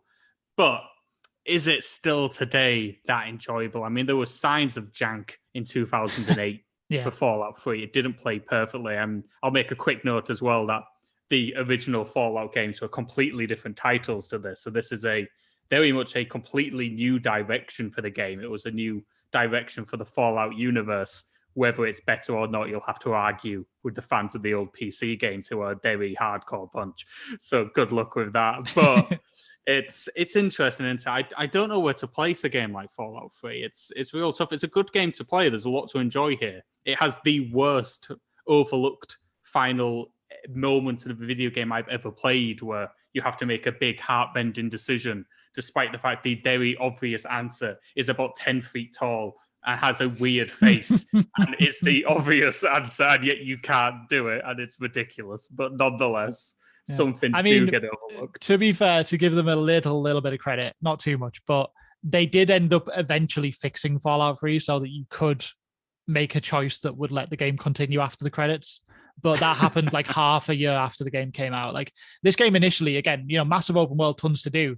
It initially just had a hard stop at the end of its main quest line that was completely pointless because it didn't have to be that way, but the game made it. So yeah, that is gone at least. So that's something, but it still doesn't forgive the fact that was the initial decision. Yeah, some great DLC packs to this as well. Back when DLC felt like something that was a good thing and wasn't just hidden on the disc to be charged at you later down the line. There's some big boy expansions to Fallout 3, all of which had their own kind of distinct flavor and personality as well. Yeah. And I actually played through all of them. I played through so much of this game. I thoroughly preferred it to Oblivion, which I played at a similar time. And yet, would I say it's better than Oblivion? Well, that would mean saying it's better than Doom 64 and Doom 3. And I'd rather play Doom 3 than Fallout 3 nowadays. Yeah. But is that where it should go? I mean, I know it's a difficult one because, I'm the same as you. I played every DLC in Fallout 3. I did everything I could do in Fallout 3. The world is fantastic. A lot of the story content's not great, but the world is. And all that considered, I still just wouldn't want to play it now. It's a janky game. The shooting is rough. It was rough at the time. And the 2008 is an era where we keep saying that the first-person shooters from that era have aged badly. So imagine being an RPG with shooter elements from that time. Yes. You haven't even focused on the shooting. So I can't put Fallout 3 very high up, even though at its time, it was a groundbreaking, fantastic game. But to play it today, I would put it below Doom. I'd definitely below Oblivion, below Doom 64, and probably below Doom 3. That's where I'd have it. I'd still have it above Doom 2. Those level designs suck, but that's a rough spot for what is a good game. Yeah, but I agree with you. I'd say we slotted in there at a very bizarre 5th place, and will almost certainly fall lower still. But let's move on to our next game. It's another Fallout game. This is Fallout New Vegas, which came out 2 years later in a famously quick development time in 2010, developed not by Bethesda Softworks, but by Obsidian, who had a lot more heritage and history with the Fallout brand at that time. A lot of Interplay's developers did end up at Obsidian. And so some would say this is more of a true Fallout game than we've ever actually had from 3 and 4. Yeah, no, it totally is. I have a huge soft spot for Fallout New Vegas. I think this game kicks ass. It's just, as you said, it's a proper RPG, whereas Fallout 3, for as good as it is, again, world's great. A lot of the story content was a bit meandering, and it also clearly railroaded you towards the end of that game. New Vegas is in many ways a much more freeform experience. Like, you start off as a courier who's been, you've been like basically left for dead. They've stole the package you were meant to deliver. And then you're just in this nuclear apocalypse version of Vegas, basically, complete with a fantastic Vegas strip that's all still full of neon lights and everything. And you go from there, but there's just like there's multiple factions in this game that are all insane. There's basically a computer that runs the Vegas Strip. You can side with him. There's an entire faction of people who pretend they're the Romans, and they're led by a man who calls himself Caesar, and they're all like barbaric, horrible people. There's another faction which are much more normal. I forgot who they are because they were too normal. But then even beyond that, you go to like the Vegas Strip, and there's a whole like clan of people who all dress up as Elvis. Their whole gang is just Elvis gang. And like, yeah, this game is just, it's littered with personality. The world is more interesting. The characters are vastly more interesting than Fallout 3. And, it does stumble into some of the same problems with Fallout 3 in terms of, it's a shooter. It's a game with shooting elements from the same kind of era. Although I would say that the New Vegas shooting does feel a little bit more refined than Fallout 3. Not to the point where you'd be writing home about it. You ain't playing Fallout New Vegas in 2010 thinking this is a good shooting game, but it gets in the way less maybe than Fallout 3. So yeah, I still love Fallout New Vegas. I played this as recently as about 2018 again, and I still found it very playable then, whereas I've not had the same success with Fallout 3. Yeah, I mean, Fallout New Vegas, it's not a game I finished. I actually fell off it very quickly, partly because I think it came up so close to Fallout 3 that I just didn't want more Fallout in my life, and my gaming tastes were already growing stranger and more to the trash end of the hobby. So perhaps it came at a bad time for me, but I know full well that Obsidian write better stories because they did Alpha Protocol, one of the best RPGs of the Xbox 360 console generation, and would be higher than both Oblivion and New Vegas on my damn list. But they do write good dialogue. They do write good choices. They do write good stories. So to me, this is a much more better representation of the Fallout universe, which came fairly fully formed in Fallout 3, but was just lacking narrative tightness to bring it together. Of course, the one place Fallout New Vegas does fall down on is the fact it was developed super fast, and it kind of shows. It's jankier even than the jank masters themselves, Bethesda, in Fallout 3 and Skyrim. This game falls apart at times with bugs and glitches, and it's unfortunate. It's been patched and fixed as best as it can do now, but you can't get rid of everything when the problems are so deeply ingrained into what the system was. Do I think it's a better game than Oblivion? Yeah, I probably do. Do I think it's a better game than Doom? Of course not. But, Yeah, I struggle a bit with this one. I'm really struggling between Oblivion and New Vegas. I think they both have their strengths and their positives at this point. I would probably say that for the era they came out in, 2006 Oblivion probably beats New Vegas from 2010. But if you're going to go back and play one now, I do think New Vegas is the more playable option. So yeah, and again, obviously, Doom is still ahead of these games. So I don't know. I'm thinking New Vegas at 2 here. Yeah, New Vegas at 2 works for me. I mean, again, is it better than Doom 64? No, it isn't, but we've all got to make concessions in life. So let's move on to our next game, which is Rage, which came out in 2011. And fun story time. When we were first starting this show and starting to beat the Leaving Soon titles, Rage was one of the ones which left a while ago. Note as well, Rage has not been added to the service yet. I'm sure it'll come back. When it did leave, I booted it up ready to play it because I was certain I hadn't beat it, only to realize 2 hours in that I'd played all of Rage and had completely forgotten I even did it. Such is the forgettable nature of this bizarrely poor first-person shooter from id Software. You would not think id would make a game like this. It's so bland and boring and has so little to offer. I have very little to say about it, apart from no way in God's green earth would I put this anywhere near Doom 2. Morrowind, I'll leave that to your discretion because you've actually played it. Yeah. I mean, look, Rage is... I mean, I had a similar thing with you, to be honest. I was filling out the sheet when we founded this whole stupid idea, and it was only my Xbox achievements list that reminded me that I finished Rage, because I knew I'd played it, but I kind of thought I'd just played like a demo or something. And because I was like, I don't have many memories of Rage. I definitely can't have played the whole thing. Nah, totally did play the whole thing. It's just this, it's so weird as well. Cause like it'd make fantastic shooting mechanics, right? They always have, they always will. They know that game. And Rage's shooting mechanics are completely fine. They're serviceable. There's nothing wrong with them. But this whole game just takes place in just a sea of beige. Everything in this world is just beige. And that's all you do. You just walk around a bland world doing combat, which would be fine in a better game, but isn't strong enough to stand up to the fact that nothing happens in this world. The enemies are just generic marauders from different people, just different random factions of people living in this deserty wasteland. There's nothing interesting about them. I genuinely couldn't tell you a single beat from the story.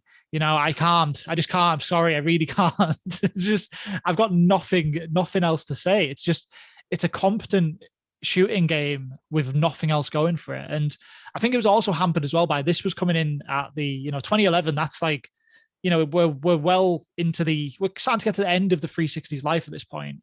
And the days of people making their first person shooters running 60 frames a second were gone. This is a game where, this is from a time where people just started making their games run at 30. And first person shooters at 30 frames a second suck. They just do. It's not responsive. It's not snappy. It's not enjoyable. It goes completely against everything that it'd do with all their other games.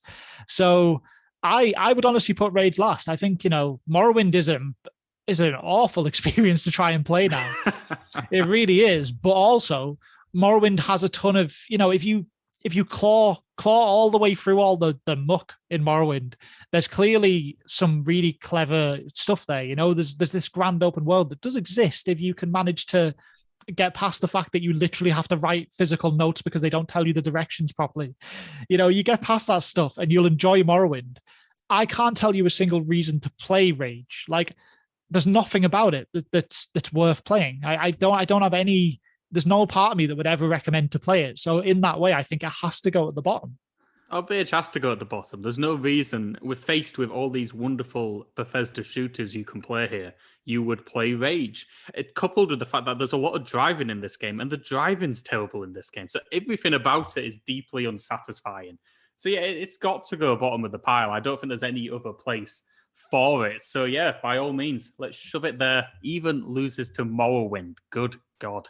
So let's move on to our next game, the final of the Elder Scrolls series, of the mainline series, that is. There is the online one to come. The Elder Scrolls V Skyrim, which came out all the way back in 2011. Now, again, long-time listeners of the show will know that I never finished Skyrim, and I'm possibly the only man in the world who hasn't finished Skyrim because I don't care for these games, man. I just really don't. But this one's got dragons, and I guess that's kind of cool. Yeah, that's fair. Yeah, I mean, look, Skyrim was it's obviously hyped to all hell when it came out. Everybody picked up Skyrim. Everybody played it. Even you played it probably and then just didn't finish it because why would you? But it's massively hyped game. And yeah, Skyrim's great. There's no way I'm going to tell you that Skyrim's not worth playing. But I kind of have the unpopular opinion that I think Skyrim lost a lot of what made Oblivion unique and quite kind of charming. Like Skyrim, first of all, the world is fantastic. Big snowy landscapes, dragons, Vikings, all that kind of stuff. It's all great. It looks great, or at least did at the time. I mean, they've remastered it and put it on literally every device you can think of. You can probably get Skyrim implanted into your eye if you want at this point. It's just everywhere. So you can keep playing it and it'll look good on the right consoles even today. But the one thing that I always struggled with Skyrim was the fact that the kind of character building in Skyrim, like in Oblivion, you make a character, you kind of choose if you want to do, your swords or your magic. You can do a combination of both, and you level up through the game and you get stronger, and you can, you get better at using that stuff that you're using. It's always had this system of, you just get better at anything by doing it. And in Oblivion, that kind of worked quite well because you never really could just do everything with your character. Like you'd always be great at some stuff at the cost of some other stuff. Whereas Skyrim kind of just threw that away completely. Like in Skyrim, your one character can be, they can reach like the absolute master level in every single element of playing Skyrim. You can be a master with a sword, with a bow, with all the types of magic. And for me, that kind of took a lot of the interest out of the game for me. I with Oblivion, it's quite a fun game to try different character types and play it maybe even again a few years after you've played it the first time. Whereas I played through the main story in Skyrim once and I thought, well, that character can do everything anyway. Like, why would I? There's no reason to play again. And that just kind of hurt me with Skyrim a lot. You know, I like the replayability aspect of these Bethesda games, and it doesn't have any. Yeah, I think that's all fairly fair, to be honest. And a lot of the things I didn't like about it, I will say one of the big reasons I don't care for this game is because I don't like giant open world games in first person. I find them just frustrating to play. I know you can play these games in third person. At least you certainly can in Fallout. I believe you can in Skyrim as well. But the out of body walking animation in Bethesda games is so hilariously bad. It will make you never want to play a video game ever again. So it could only be played in first person. So it's just not for me, really. I mean, the question here is how comically low can we put this beloved game to annoy the largest amount of people? I mean, obviously, it's not better than Doom 3. So we've got to start looking instantly. It's not going that low. No way. I'd put it below Doom 64. No, I don't know. I think it's a difficult one with Skyrim because I know that like 99% of people would think it's ridiculous to even put Oblivion above Skyrim. You know, I'd absolutely do that because I just think, again, Oblivion's the sort of game you can return to in Skyrim. You kind of just go through its meandering little Viking story and then you'd have no reason to play again. But the game itself is, you know, it's very well put together. It's a massive world. There's a ton of interesting content, as there always is with these huge Bethesda games. I can't put it. I don't know. I would put it above Doom 64. I think that's where it sits. Really, it seems. Is it better than this N64 game from 1997? I mean, if you look inside your soul, you know what's true.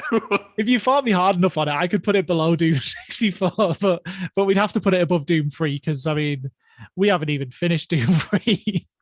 I'm definitely going to take that. Let's put it in between the Dooms. Yeah, sure. Why not? Well, let's be the only podcast on the internet putting Skyrim below Doom 64. God. The world's number one Doom 64 podcast. Let's move on to our next title, Arcane Studios' Dishonored, which came out all the way back in 2012. Now, this is an interesting game. This is a stealth game which you can play almost any way. It's an open-ended stealth title, similar in the vein to kind of like a Thief, which obviously pioneered that sort of genre. And it's a damn good game, even though I don't have magically fond memories of Dishonored, even though I know it wasn't bad. Yeah, I'm really the same with Dishonored. You know, it took me a while to get around to it because I don't naturally go towards these stealth games, particularly first-person stealth. I always found it stressful and I'd be crap at it. So I'd stop playing, you know, like it's why I've never played the Thief series that was really big kind of leading up to Dishonored coming out. And yeah, you know, I mean, Dishonored was good enough that I did play through it, but I don't know. I mean, there's some good stuff in Dishonored. There really is, you know, they do a great job of, you know, your character effectively has kind of superpowers. So, you know, that gives you more of a fun spin on it than just being a straight, you know, by the books kind of human character. You know, you can like teleport around and stuff, which is infinitely helpful in Dishonored. It allows the game to have like a much more interesting kind of bit of like verticality to its levels. You know, there's a lot of different ways to approach situations, and if you can see maybe like an open window, you can probably teleport up there and get into the place through there, and you know, just build from there to you know, a different route through the level than what other people would do. And that's all really good, but I found Dishonored to be, you know, it's a good starting point for its series, but I don't think Arcane maybe had the confidence to really commit to a lot of what they were trying to go for with Dishonored. You know, not to spoil too much of the later parts of this rankings, but they gained some confidence for the future entries. But yeah, I think Dishonored one it's a decent you know, starting point for a series, but just doesn't quite stand out. Yeah, it's very hard to disagree with that because Dishonored, as you say, has the foundations of what makes this a very good stealth series down the line, but doesn't quite click together. The lead protagonist didn't quite click for me. The story was a little bit meh. It didn't really happen.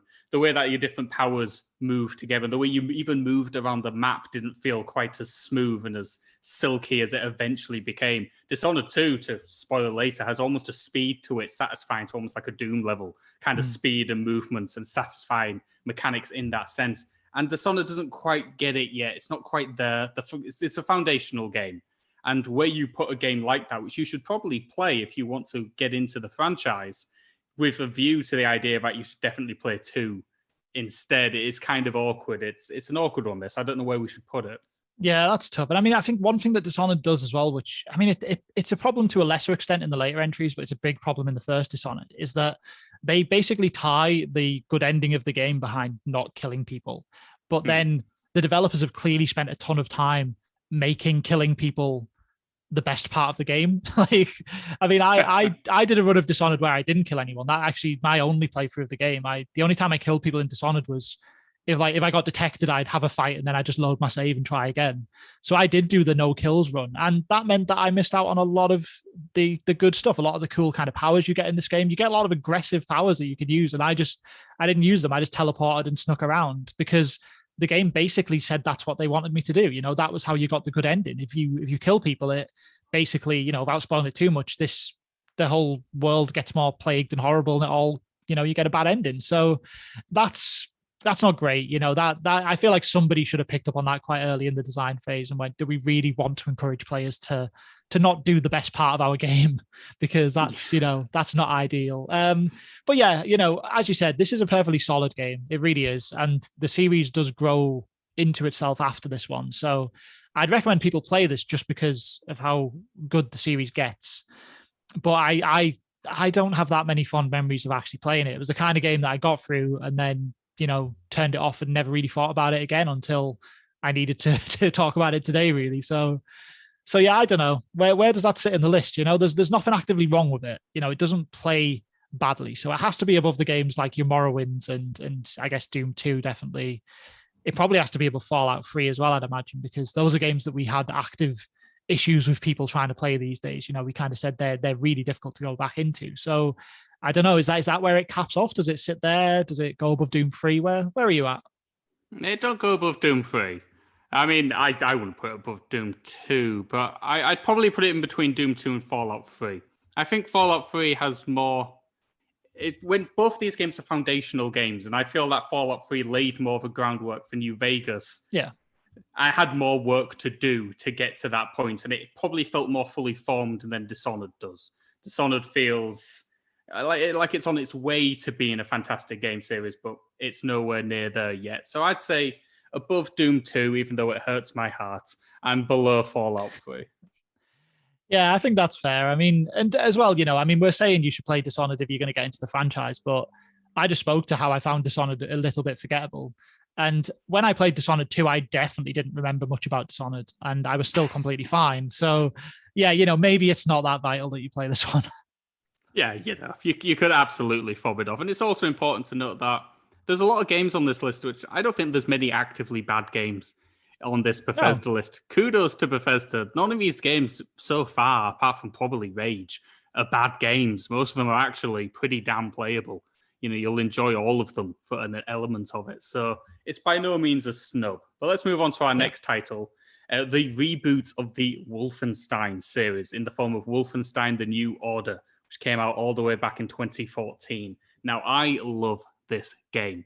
I think this is a fantastic, fantastic first-person shooter, which really brought the Wolfenstein series into modern homes in such a clever way. It really leans into the idea of this alternate history, which was painted in Wolfenstein 3D and was teased with that awful Wolfenstein reboot, about 2008 reboot on the Xbox 360, which was dreadful. Yeah. And yet this game just gets it completely right. It has an irreverent sense of humor. It has fast-paced gun mechanics similar to the Doom series of old. It has satisfying weight to its weapons. And it's just a really enjoyable experience. And it kind of harks back to 3D by being mainly set in the castles as well, which is when I feel Wolfenstein is at its best, when the locales aren't too big. I like to be making my way up a big tower, killing as many Nazis as possible as I do it.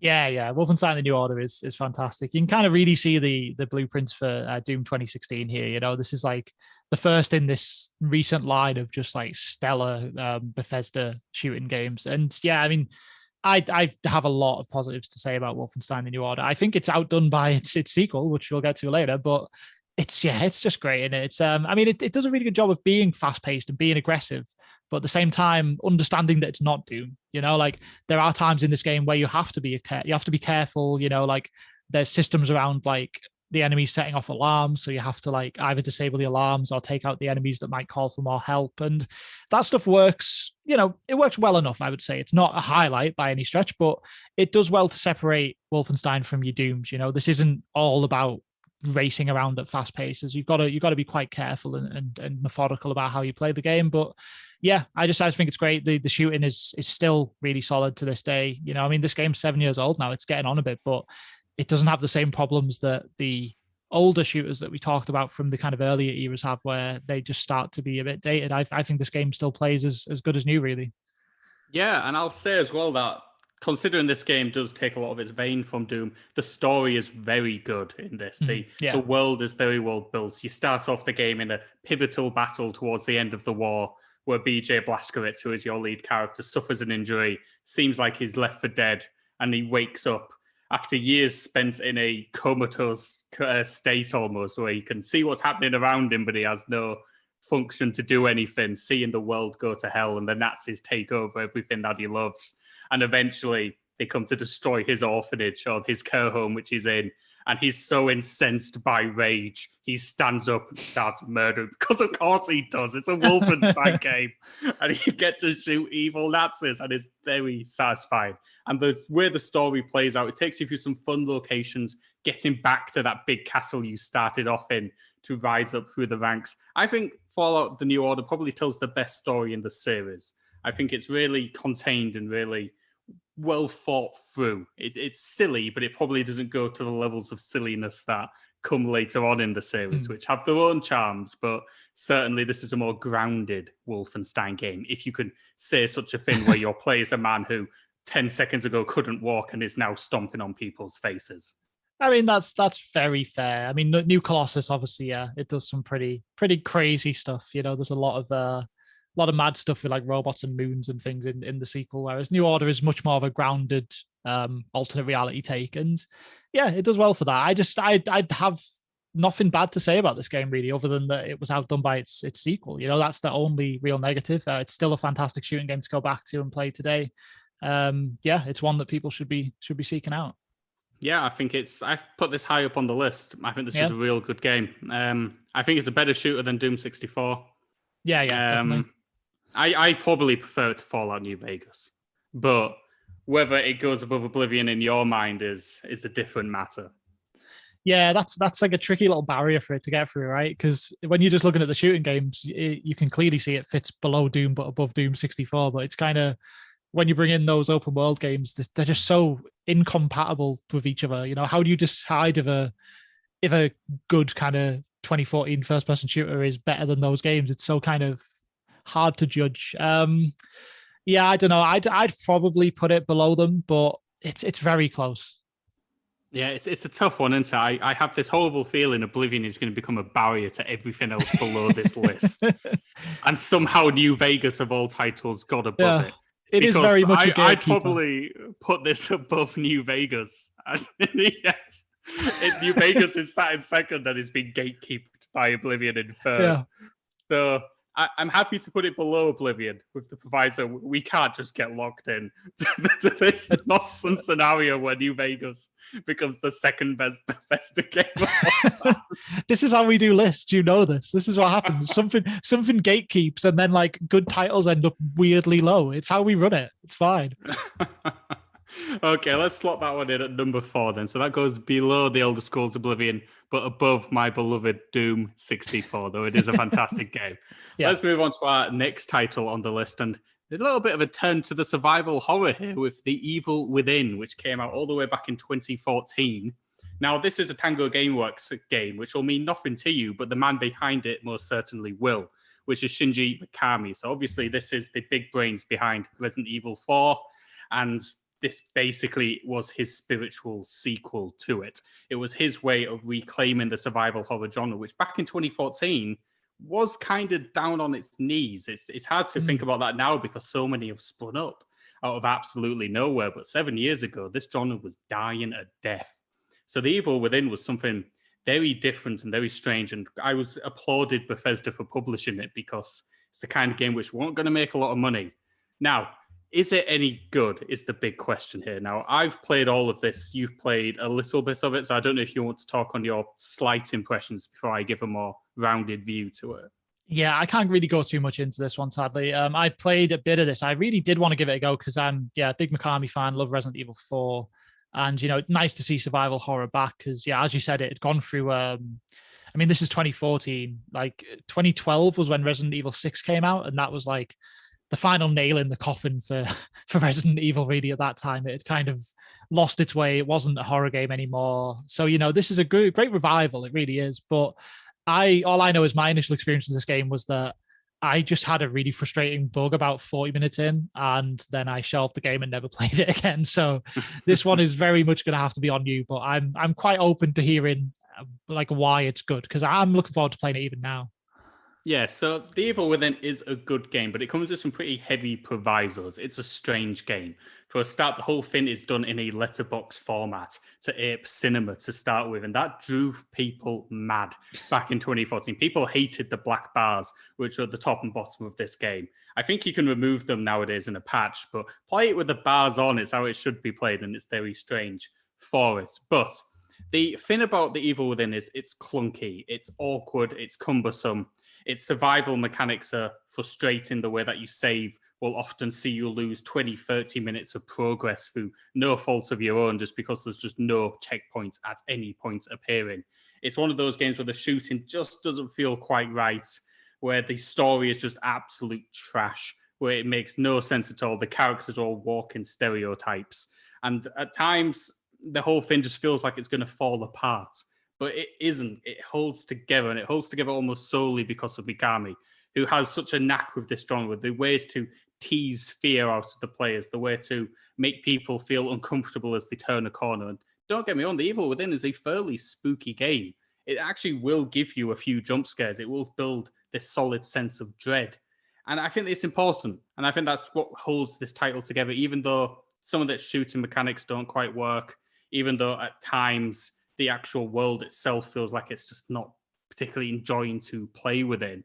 The Evil Within holds up despite that. And I think that's testament to the title, even though it's by no means a grade game. It's just not. It lacks too much to be regarded as anything better than that. So where it falls on the list is deeply, deeply awkward, to be honest with you, because is it better than Doom 3? It's probably more playable now than Doom 3 is, but is it a better game? And that's hard to say. I'd say it's above Fallout 3 for sure.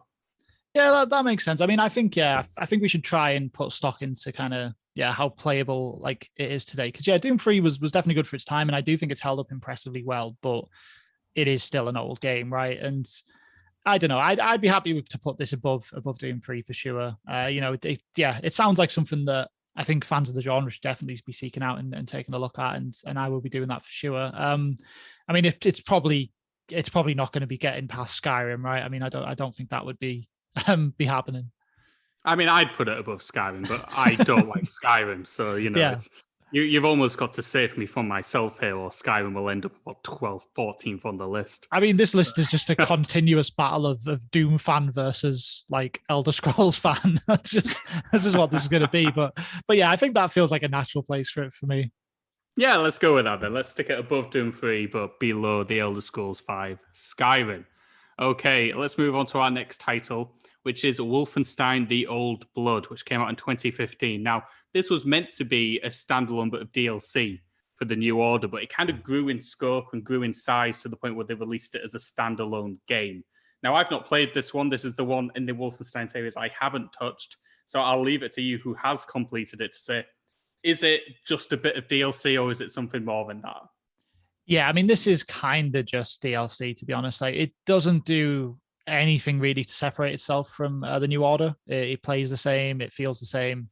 It's more good Wolfenstein, but there's nothing about it that would be separate from New Order. So that kind of puts it in a bit of a tricky spot for the rankings, really, because on the one hand, you could argue it goes right next to it because it's a game of the same caliber and quality, but it's also just extra content, right? It's not telling the essential story of that world. It's not the main game. It's a much smaller experience as well, which can be a positive or negative depending on what you're after. But it's just one of those things. It's just more New Order, and that's good, but not groundbreaking in any capacity.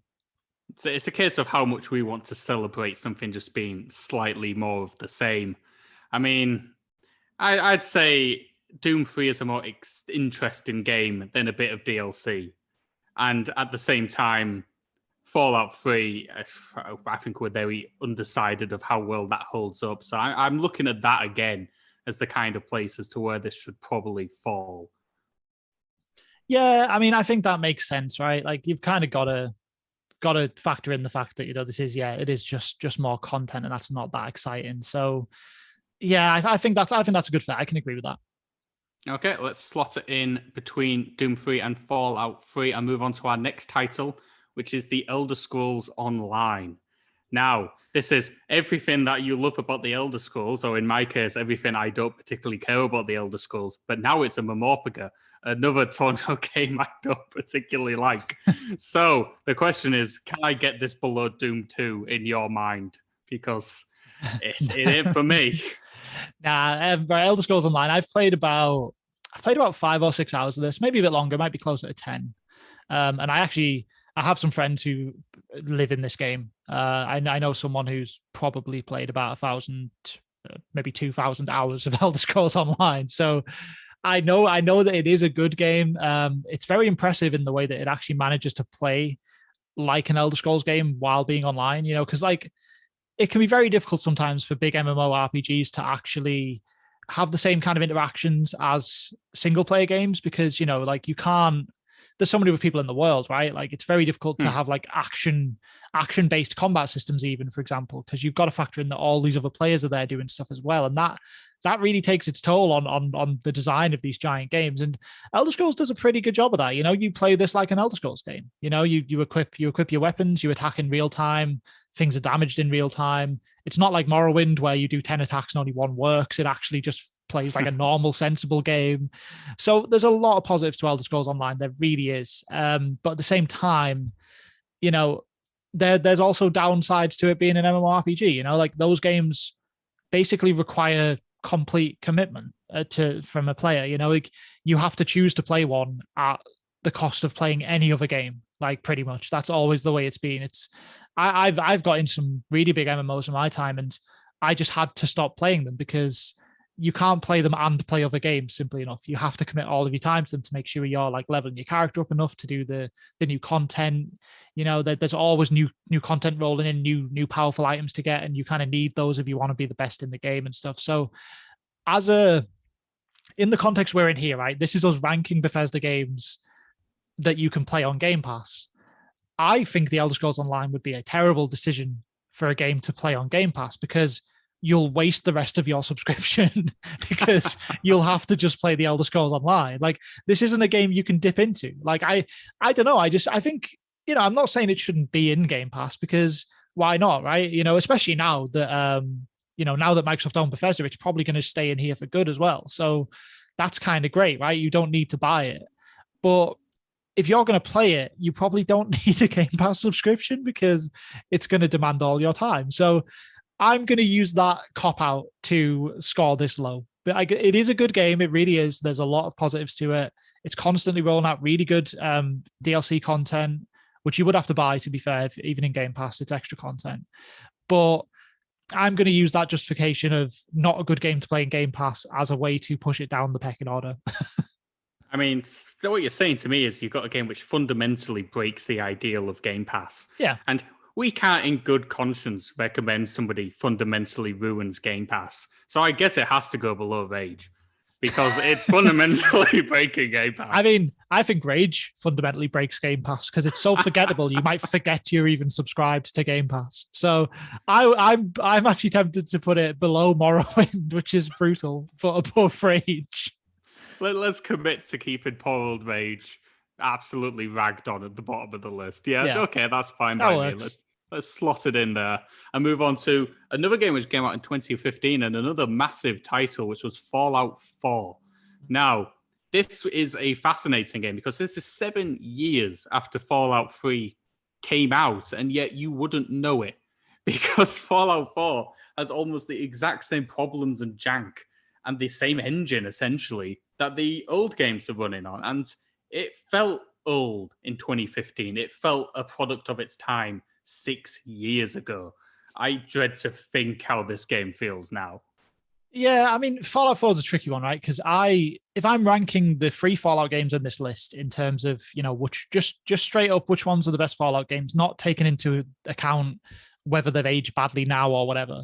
Fallout 4 is the weakest Fallout in this list. It just is. It's, I think the world is largely just an imitation of Fallout 3's. It doesn't do a lot to separate itself. The main story missions are kind of dull. Nothing interesting about them. There's an insane amount of jank. I've actually never finished Fallout 5. I've had about 3 runs at this game, and the worst one, the one that made me just drop it for ages, was I had about 60-hour save file, and the game just bugged out and decided that this faction that I was siding with for the main quest line all wanted me dead, and I couldn't get out of it. Like, whenever I went to their headquarters to do the next quest, they all just shot me, and there was my only way out of it was to load up an old save, but it turned out the bug was from about 6 or 7 hours of gameplay time earlier. So I just quit the game. I was like, I'm not doing that again. So, very buggy, not that interesting in terms of the world. But I do disagree to an extent on, like, it does feel old. It does. Fallout games don't have the best shooting in the world. But Fallout 4's shooting and, like, just general gameplay mechanics like that, they do feel much newer than New Vegas and Fallout 3 when you actually play them in a similar time frame. If you load up 3 and then load up 4 does feel noticeably easier to handle and better to control. So, that's it just makes this really difficult, because I think it's the worst Fallout game, but it probably plays better than all 3 of them. Now, that doesn't put it anywhere near New Vegas for me. I think New Vegas, it's the Obsidian effect that pulls that up the list. The characters, the lore, and even the decision to actually go bold and pick a different location like Vegas is really separating that game. So it doesn't get anywhere near that. But I kind of feel like if you're picking up a Fallout game today and you're choosing between 3 and 4, you kind of have to pick 4. I think 3 is too old now.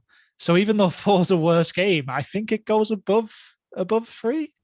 That's interesting, because I don't know. I find the story in 4 is just really miserably dull to play through. It introduces an awful base building mechanic, which it wants you to engage with far more than you will want to engage with it, because it's just dreadful. Oh, it's awful, it's fundamentally unfun to play.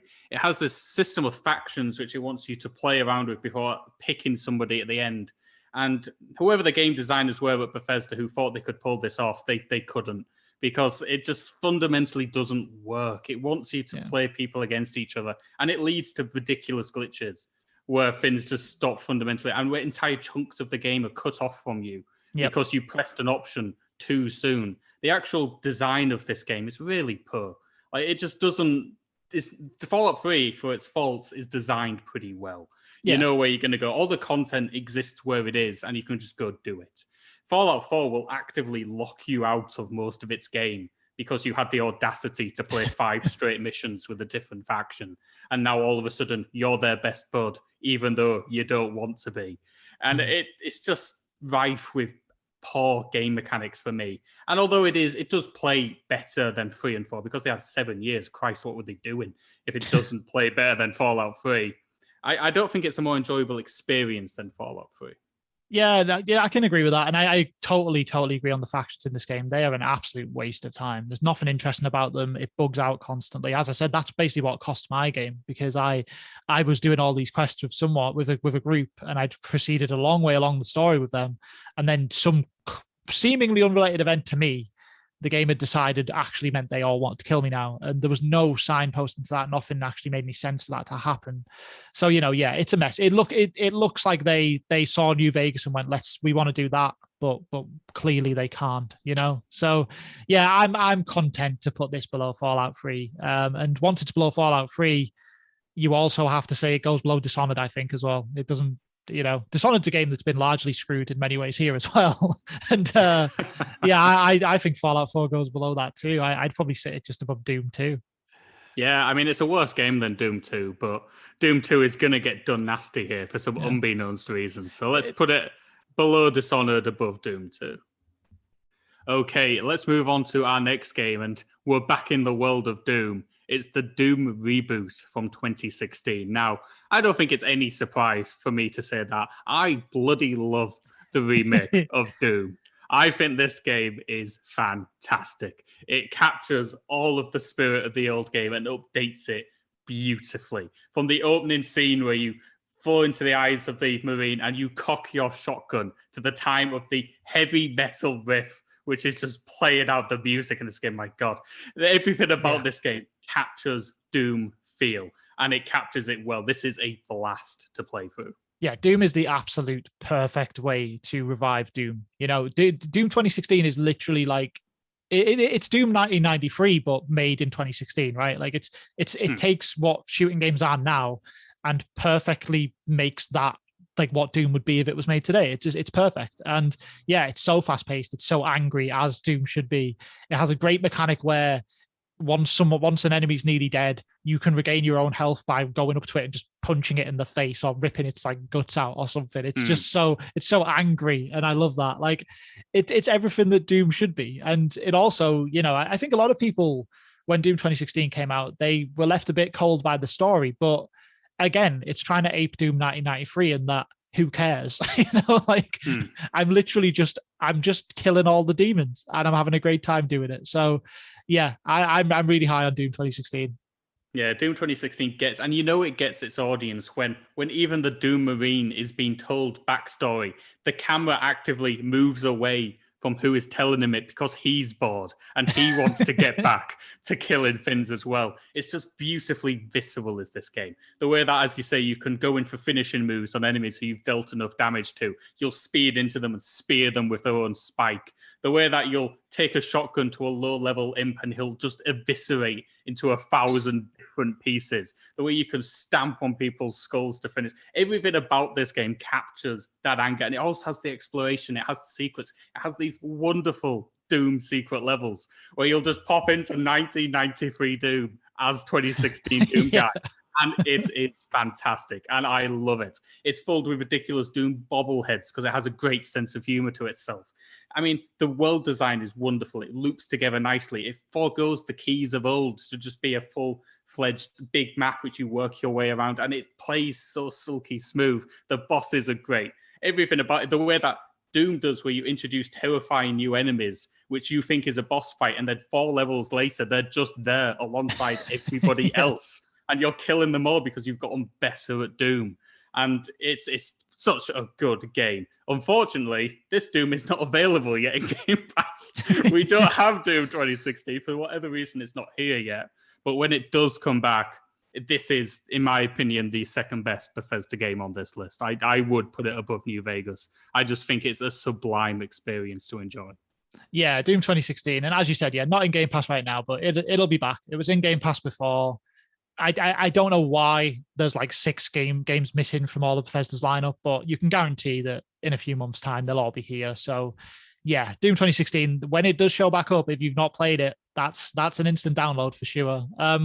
So in terms of putting it somewhere on this list, now I don't think Doom is as good as New Vegas or Oblivion, but as a counterpoint to that, I said I was going to make this list about what games are best to play now. And I think Doom is way better to play now than New Vegas and Oblivion. I think, you know, it completely holds up. It's only 5 years old. It's just non-stop angry action. Whereas, you know, those 2 older games, New Vegas and Oblivion, you kind of have to have a bit of patience to get through the, you know, outdated mechanics before you get to the quality. Whereas Doom's just going to kick you in the face with quality right from pressing start. So I agree on the second position for it. I definitely do. It's a gorgeous looking game as well. Looks absolutely fantastic. Just the shine of the Doom guy's armor. Everything about it is just very, very satisfying. So yeah, Doom into second place. But will it stay there for long with our next title, which is Dishonored 2, which also came out in 2016. Good year for Bethesda was 2016. This game is fantastic. Unfortunately, Dishonored 2, I'm terrible at Dishonored 2, and I hate myself for being bad at Dishonored 2 because I would love it a lot more if I was good at it. But this is exemplary stealth gameplay. Yeah. Dishonored 2 is fantastic. We did a Games of the Generation segment a while ago before the next generation consoles came out, and I had this in my top 10 games of that entire generation. So I'm really big on Dishonored 2. And, I'm largely the same as you as well. I struggle with these stealth games. I said that for Dishonored 1. I find them quite tense and annoying, and it's frustrating, especially in first person. It's frustrating because you can't see around the corners as easily, and someone catches you, and it's really annoying. But Dishonored 2's level design is so just exemplary that I can get over all of my dislike for this general idea of games. I just think Dishonored 2 is full of fantastic creative level design. The world as well is completely kind of growing into itself at this point. Dishonored 1 felt a bit like a good concept for a world, but wasn't really very well realized. Whereas Dishonored 2 is full of it's almost like a kind of gritty Victorian setting, but then there's just like clockwork monsters everywhere and just crazy stuff like that. There's a time travel level that's just beautiful. And it's like I said, Dishonored 1 didn't quite have the confidence, whereas in this game, Arcane are very confident with what they're doing and they are just going for it. And I absolutely love it. Yeah, I mean, what it does as well, and what we mentioned in the last Dishonored reviews, Dishonored had no interest in letting you kill people, whereas Dishonored 2 is quite happy for you to just absolutely slaughter folk if that's how you want to play it. The game is built almost entirely around this dash mechanic where you can move about 3 meters in front of you by just merely pressing the button, you move 3 meters in front of you. You can now execute whoever is in front of you. And it's seamless and it's fast and it's snappy and it's deeply satisfying to do, to the point where actually playing Dishonored 2 as a stealth game is kind of boring. You kind of want to play Dishonored 2 with your full range of magic abilities and a load of points to stick in to make you an ultimate killing machine, even if it ends up with you getting the bad ending, because, that's just how some of these things go. That's just this game. It has good and bad endings. I kind of wish it didn't, but it does. And that's what you got to accept. It's just a deeply satisfying game to play. It really is. And just hopefully, if Arcane do return to this franchise, and it looks like they're parking the bus on it, hopefully when it does come back, we get something even finer than Dishonored 2, because this is a real good stealth game, a real high point of the genre. Yeah, it really is. And I think, even though, as you said, it does still have those elements of, killing people leads to bad endings, it's not quite as in your face with it in this game, I would say. And also they do give you more options to, I think they make not killing people more interesting in this game than in the first game. Like every level you go into, most levels in Dishonored 2 will effectively, you'll go into some big area, whether it's like a massive kind of manor house or some giant crazy like laboratory kind of place, and you'll uncover, just naturally by going through that place, you'll uncover clues and secrets and ways to figure out, like ways to handle the target you need to take out. You're typically going to these places to assassinate someone or to, just render them useless in another way and not kill them. And all of these levels in Dishonored 2 have really, really fun, interesting ways to non-lethally take people out. Like they're all really, really like, in many ways, a lot more like enjoyable to actually go down that path, because it's something creative and kind of interesting. Whereas, killing someone is kind of just killing someone. So I think this game does a much better job of that. And I mean, again, yeah, I already said the level design is fantastic, but just to say it again, yeah, like this game has that stunning time travel level. There's a level set up in this kind of, it's like this madman, and he has like a clockwork building full of like rooms that morph and change when you press different buttons, and he's got all of his clockwork monsters that are kind of terrifying. That level is potentially even better than the time travel level.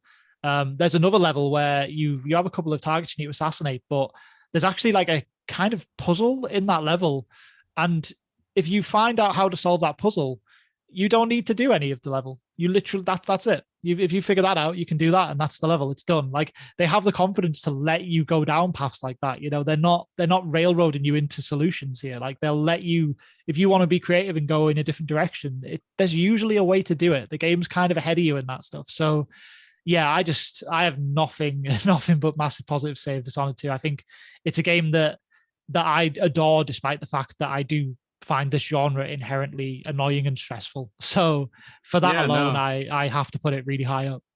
Yeah, I can't disagree with any of that. Dishonored 2 is a masterclass in open-ended world design in a way that anybody who's a fan of the Hitman franchise will find a lot to like almost instantly. I prefer this to Hitman. I think the setting is Yeah, better, same. the world design is better, and it's just genuinely more interesting the way it doles out abilities to you. I also am really bad at Hitman. So maybe that is factoring in a little bit. But if you are a fan of that Hitman series, and a lot of people picked up that third game, if you did pick up Hitman 3 and you want more like it, Dishonored 2 should be right at the top of your list because I think it's as good, if not better, than that series. Now, I would instantly put this above New Vegas. Yeah. I think it's a better game than Fallout New Vegas. Do I think it's a better game than Doom 2016? That's more up to a debate for me. I prefer Doom 2016. I think Doom 2016 is probably a more complete experience, but Dishonored 2 at its highest is better than Doom at a consistent, is what I would say. And it's how much stock you want to put in consistency over moments of pure genius.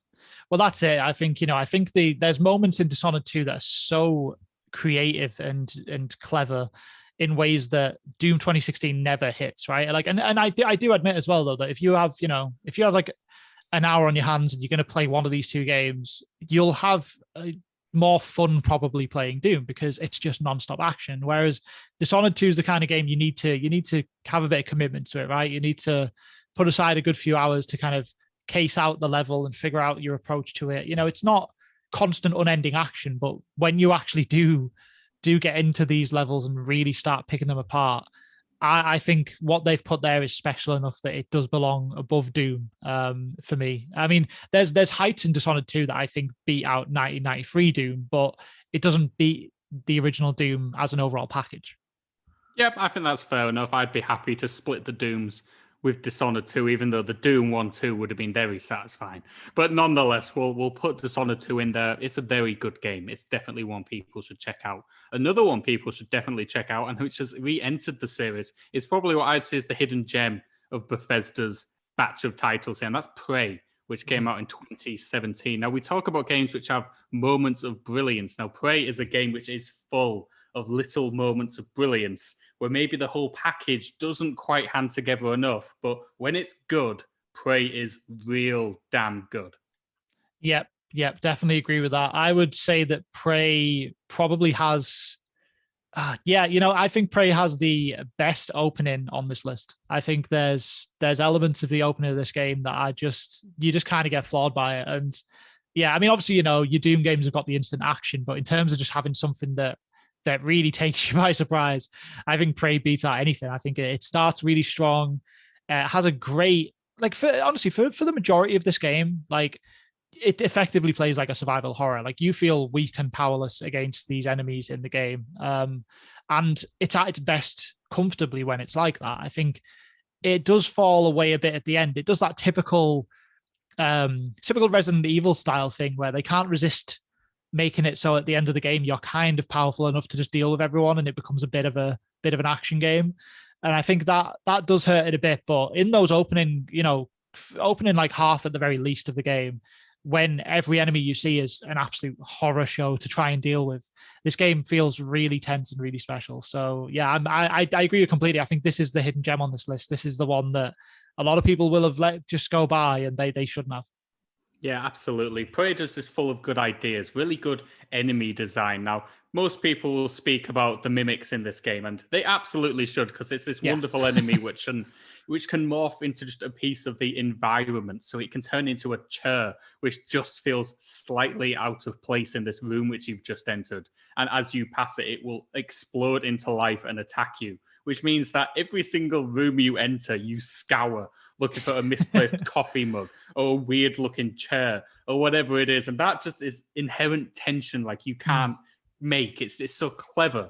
And unfortunately, as the game progresses, as you mentioned, you get a little bit too powerful. I also think it goes on a little too long and the story gets a little too over the top. But those opening 5 to 6, maybe 7 hours, I think it was good as any game you can play on this list. Obviously not Doom 93, good God. But everything other than that Titan, it's just a really exciting game to play with some really solid shooting mechanics. I mean, this is done by the guys at Arcane who, Dishonored 2 is not a shooter, and yet you wouldn't think they could do it. This is why I'm so excited for Deathloop, just because of Prey. They can make a good shooting game. Oh God, yeah, of course they can, absolutely. And yeah, I mean, the mimics you said there about the mimics, they are one of the best kind of things that came from the last generation of games. I think like it's so that for like because as you said, yeah, like it might be a chair that looks strange out of place in a room, but it also might be a case of you're in a big boardroom and you've already been walking around the room for a while and you've looked at everything and then you hear this telltale sign, which is you can't there's an audible noise when a mimic becomes an object. So you hear that noise and you just turn around quickly and something is now in that room that wasn't there before, and you're trying to remember what you've looked at so far. Is it that coffee cup? Is it like the chair? Is it like something that's on like the kitchen counter or something? It's so genius. It's one of those things that you just see in a game and think like, why did nobody do this before? It's so clever. And yeah, as you said, going beyond that as well, I think it does get me more excited for Deathloop, because I think a lot of people almost forget about Prey when they think about, you hear our Dishonored studio making Deathloop, but yeah, they've proven here that they can do shooting mechanics. The mechanics in the shooting game they're very, very good. They're obviously they're overshadowed by the fact that there's other studios in this list that are making probably the best shooting mechanics. Doom and Wolfenstein are definitely a cut above Prey, but really not by much. It's very, very close, and that's impressive in its own right. This is Arcane going up against world leaders in first person shooter combat and holding their own, and that's kind of fantastic. Yeah, absolutely. Look, I think this is a better game than Skyrim, in my opinion. Certainly in terms of my enjoyment of it. I obviously love Doom 64, but I'd be tempted to put it above that. To be honest with you, I'd be tempted to put it above Fallout New Vegas, but I don't know if it should go that high. Yeah, I'd probably put it. It's I'm yet again having the age old problem of like it's trying to beat down the gatekeeper, the Oblivion gatekeeper. I think it goes above New Order. I think it's just a much more like confident, well rounded game, even though it does stumble a bit at the end. But yeah, it probably sits there for me. I would put it below Oblivion and above New Order. Yeah, I think that's fair enough. Let's slot it in there then and move on to our next game, which is also not available yet on Game Pass, which is Dishonored Death of the Outsider, which came out back in 2017. Now, we've kind of spoken before already about how the Old Blood was a glorified bit of DLC, essentially, for Wolfenstein. Death of the Outsider is essentially the same thing for Dishonored 2. It got a standalone release when it could have very much just been a piece of DLC. Now, it's a damn good bit of DLC. I've played through all of this game, and it's very, very enjoyable. I don't think it's anywhere near as good as Dishonored 2. It doesn't have those moments of brilliance which that game has. But a lot of those core mechanics, which are a little bit rough around the edges in Dishonored, are sanded off here. So what you're looking at to me is Dishonored if it was a little bit better, in my opinion. Yeah, I think this obviously, being that it came after Dishonored 2, it's a much sharper game than Dishonored 1.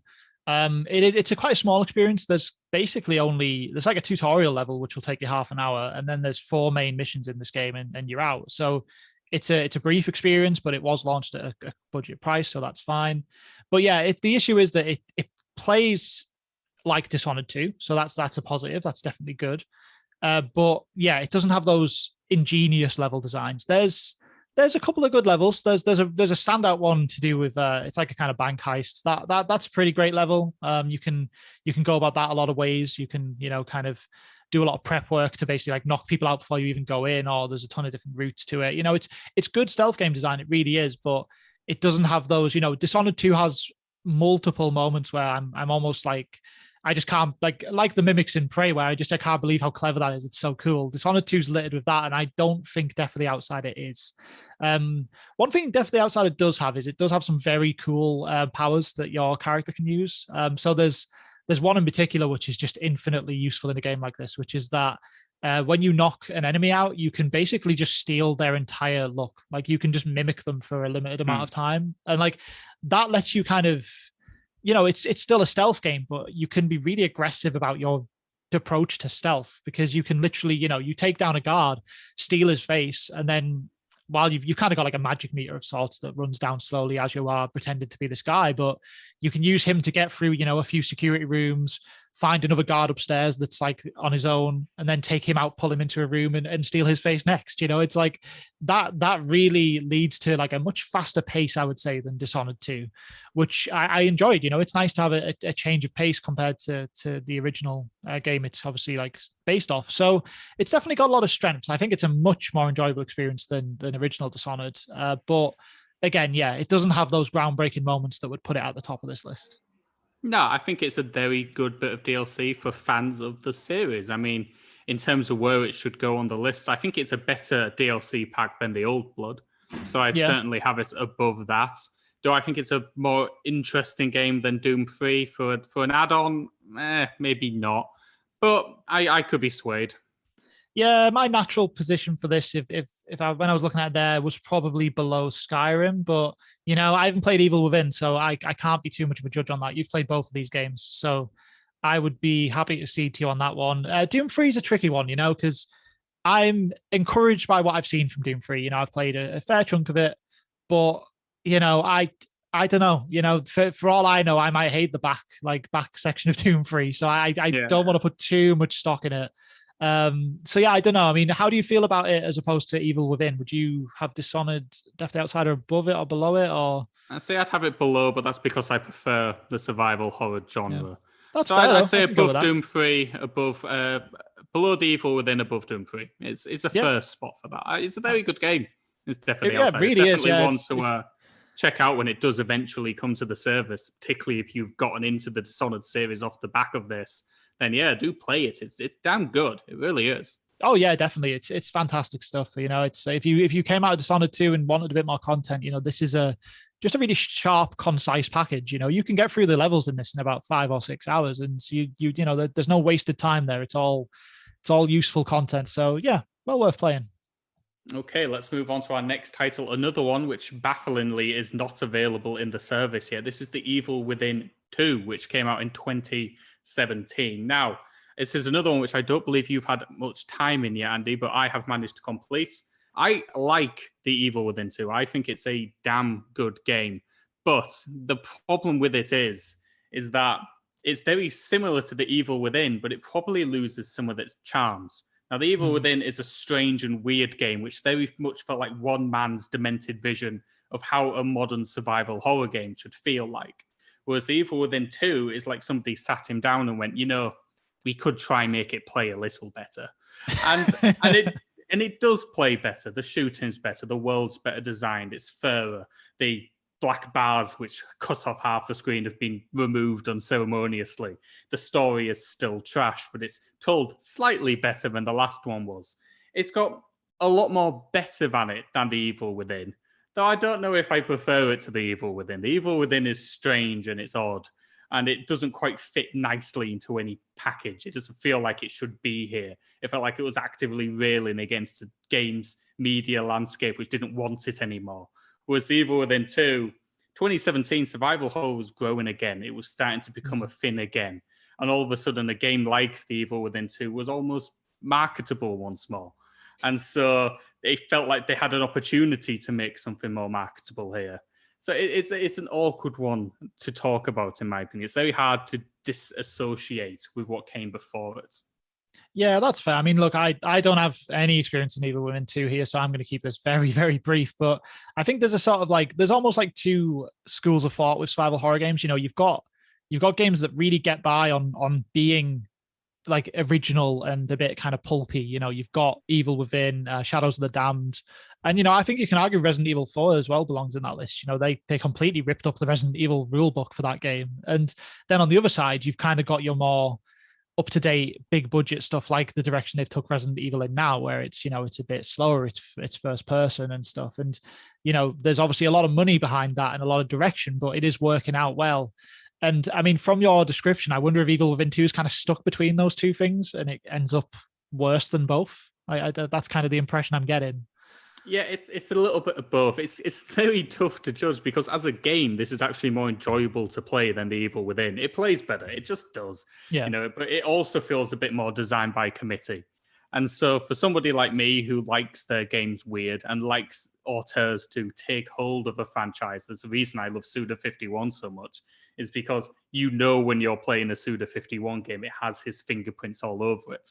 And the Shinji Mikami game should kind of feel the same, and yet this one doesn't really. It doesn't really feel like his game anymore. It feels like it's been taken away from him somewhat.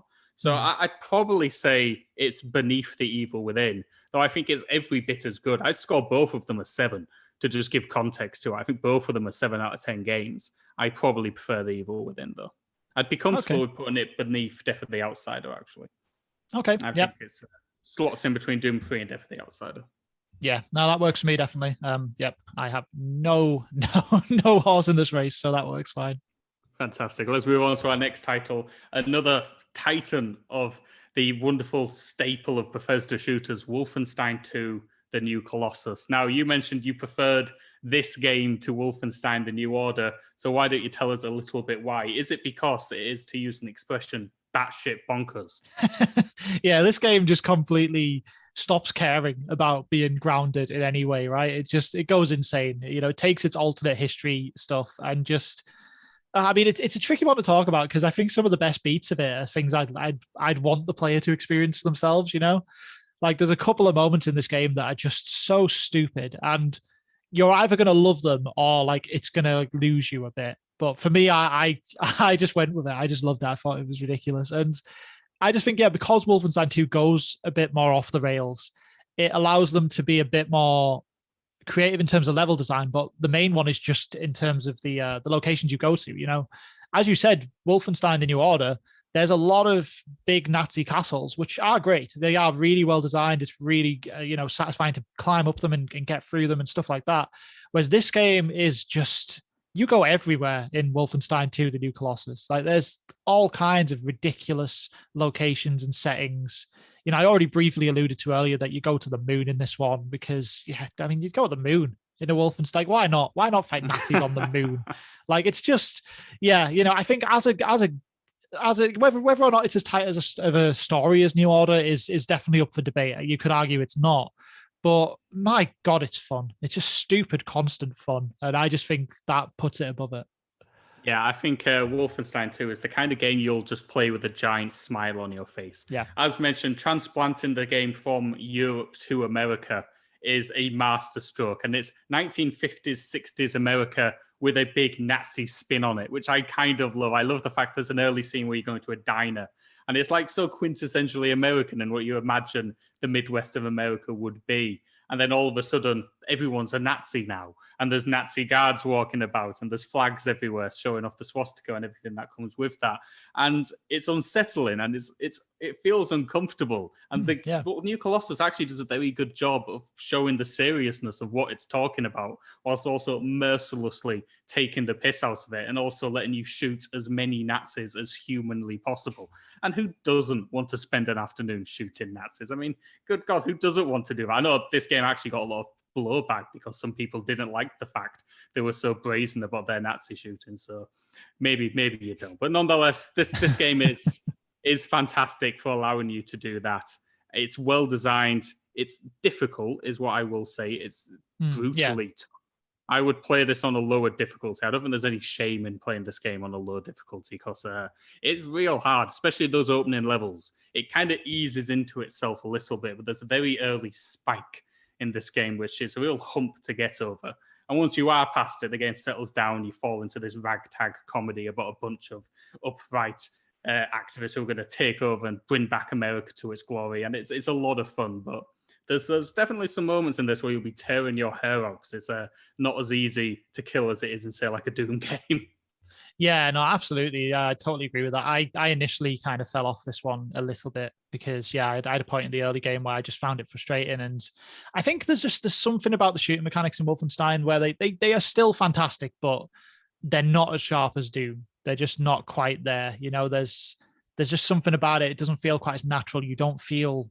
I mean, you're not meant to feel as powerful as Doom guy, of course you're not, but like there's just something there. I don't know. It feels just inherently more difficult to control, but it's still near the top of the game for first person shooters. So I don't want to talk too bad about it, but yeah, once you get over that initial spike and you get more used to the game, it's just a rush of just stupid, crazy areas and locations, and the enemies design's pretty mad as well. Cause obviously Wolfenstein, Wolfenstein, even though it's about alternate history Nazis, it also tends to lean into like a lot of weird stuff, a lot of kind of almost supernatural kind of elements and things, and it really isn't shy about leaning into that stuff here. And I just think it's just an insanely enjoyable game to play through. I don't know where I'd put it on the list. It's a very difficult one to place, I think, this one.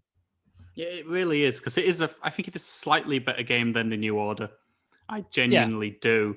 It's a lot of fun to play through. I'd say I think Prey deserves a higher slot, if only because I think its highs are higher, even though the big moments in Wolfenstein 2 are just laugh out loud, delirious joy.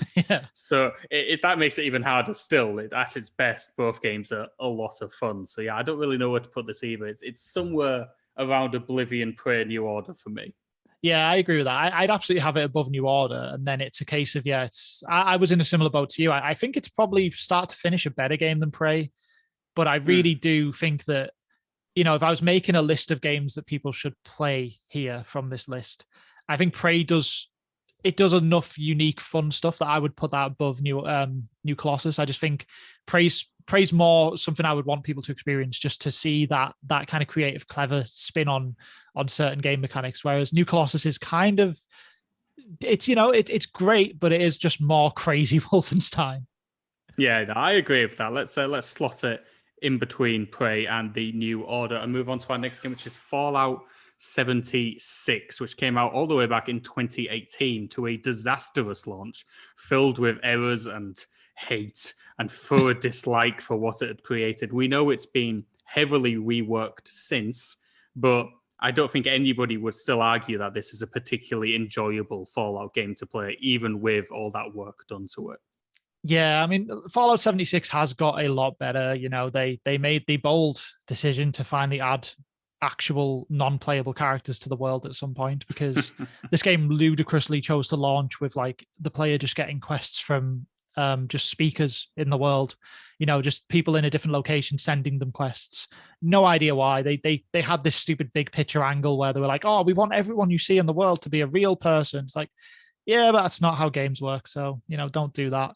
And so it's recovered from those days. It really has. I played a decent chunk of this when it got added to Game Pass last year, and it plays all right, but it does play worse than an actual fully fledged Fallout game would, because it's stuck trying to be an online RPG. Like, I mean, one of the big issues here is the fact that, one of the key strengths of Fallout is the VAT system, which for people who don't play Fallout is basically a system where you tap a button and the whole game stops, the whole game stands still, and you can basically choose the part of the enemy you want to shoot, and there's like percentage chances that those shots are going to hit depending on how you've kind of built up your character.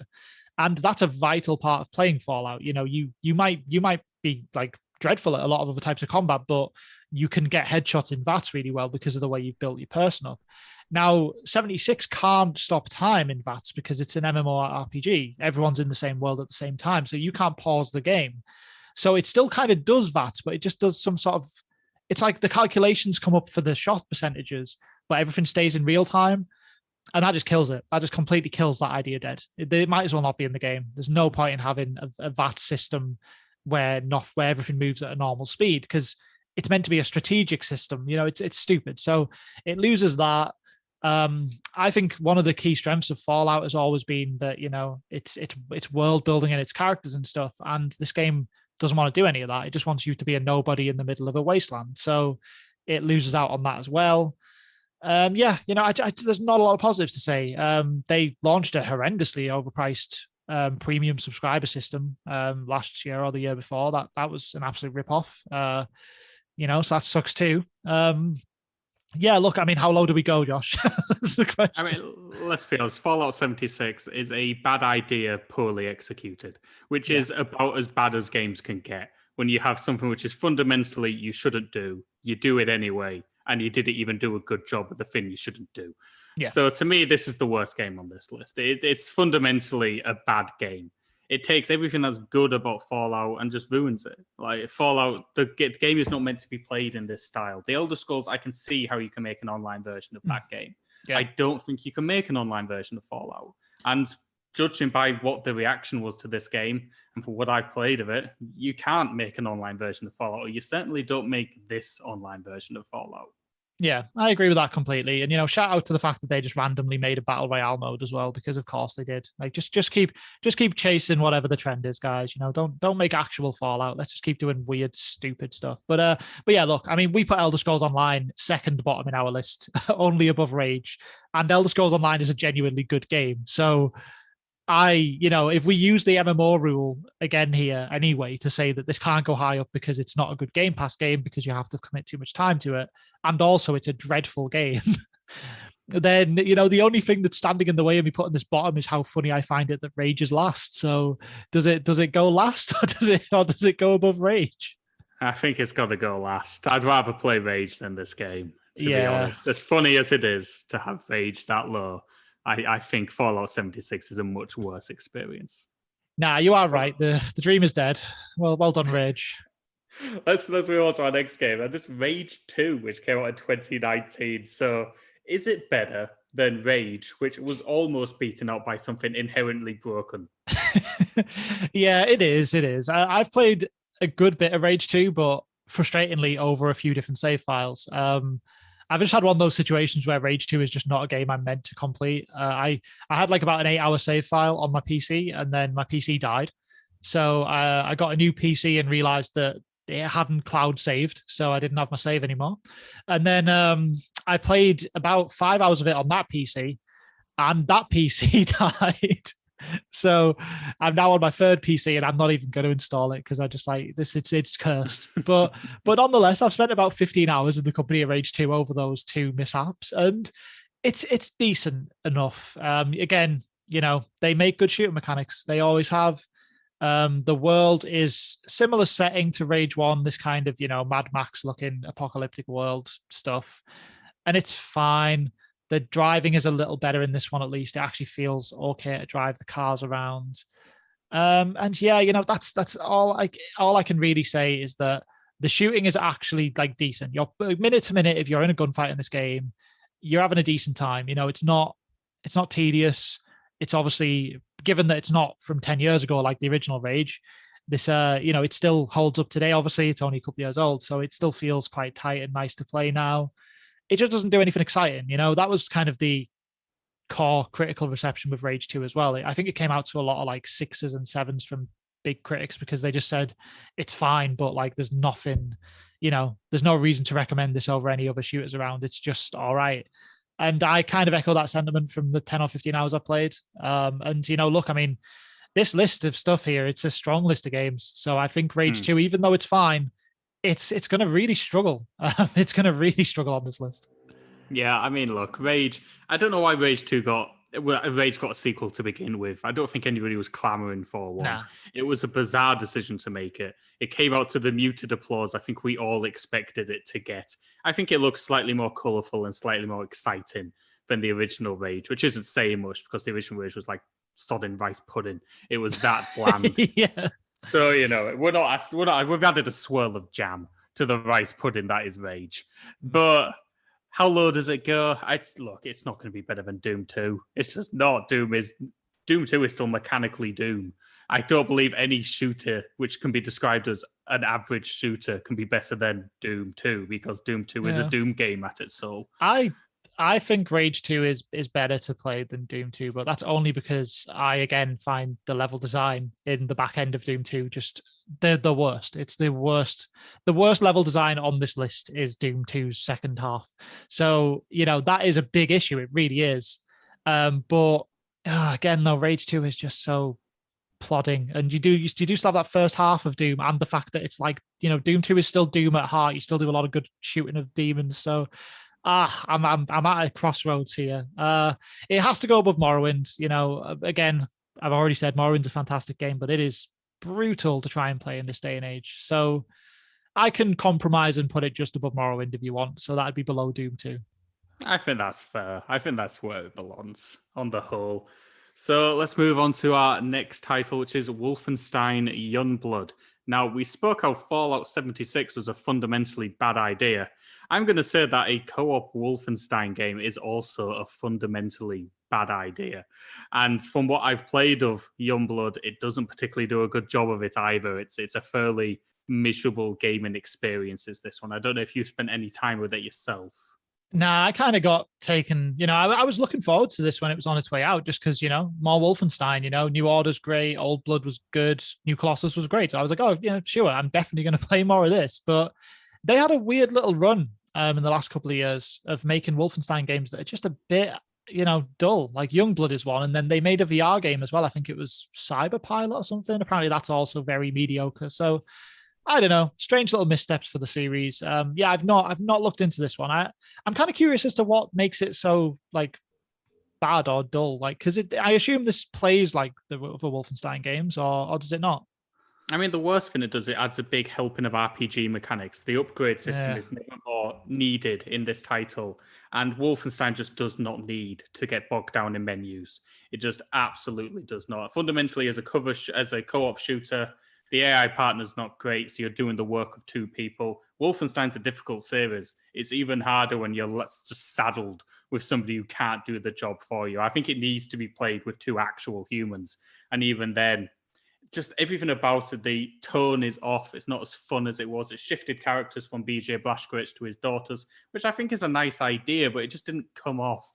They didn't quite get that ragtag group feel to it, which they had particularly in Wolfenstein 2. The set pieces aren't as big. The jokes fall a little flatter.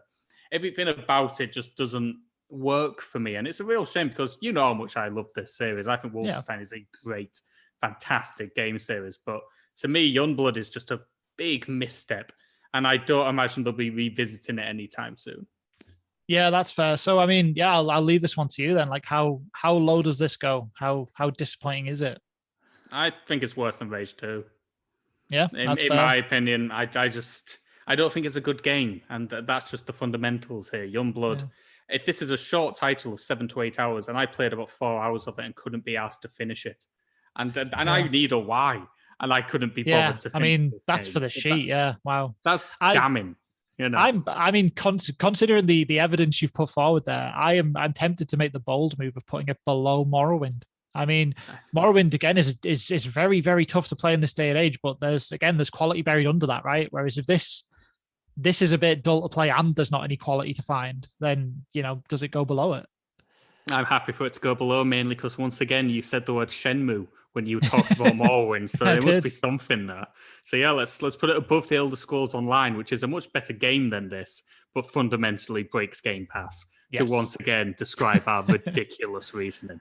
Right, we've come a long way. We've come a long way, but we've got one more title to place. And it's another. We started with Doom. We finished with Doom Eternal. So Doom Eternal is more Doom. And therefore, it's very, very good. Yeah. Oh, that's fair. I mean, so yeah, Doom Eternal wraps up a frustrating list of games near the end here that I've not got to spend a lot of time in. I had a thing with Doom Eternal where it came to Game Pass. And I remember saying on the show that I was waiting for it to come to the Game Pass for PC system because I prefer my fast-paced shooters on PC at this point. I'm just better at them. I've lost all ability to be good at shooting games on a console. So I waited for the PC one, and then they did add it. They added it to Game Pass for PC. You can play it there. But what they did is they added it to Game Pass PC the same week that EA Play came to Game Pass. So I then had 86 new console games that we were probably going to be talking about on the show. So it completely fell away. I never managed to get around to it. And I'm still gutted about that to this day. Because, I mean, I've heard, at least from the overall kind of critical reception, that Doom Eternal is better than Doom. I don't know if that's where you stand, but I've heard from a lot of people that they think this is just Doom, but improved. So, yeah, where are you at? Now, I'll buck from the critical trend and say this is slightly worse than Doom. Now, there's a few reasons I have for that. Doom Eternal makes it much more of a fin of its verticality. It's a game where you are constantly trying to get higher, trying to pick up speed, swinging on bars, flying above enemies, shooting them as you're above them. And it plays really well. It plays really fun, but it also at times kind of kills to me what the joy of Doom is, which is ground-based, ground and pound, to use an American football expression. Doom is a very flat game. You stay on the ground and you kill whatever's in front of you. Whereas Doom Eternal wants you flying about a lot more. It also makes slight missteps in that it tries to tell more of a story. I don't know why. I don't need that. Trying to tell a story. It doesn't need to. And there's much longer exposition and actual cutscenes, and I don't want that. I don't need that at all. The soundtrack wasn't quite as good as well, which kind of held it back. But look, this is Doom.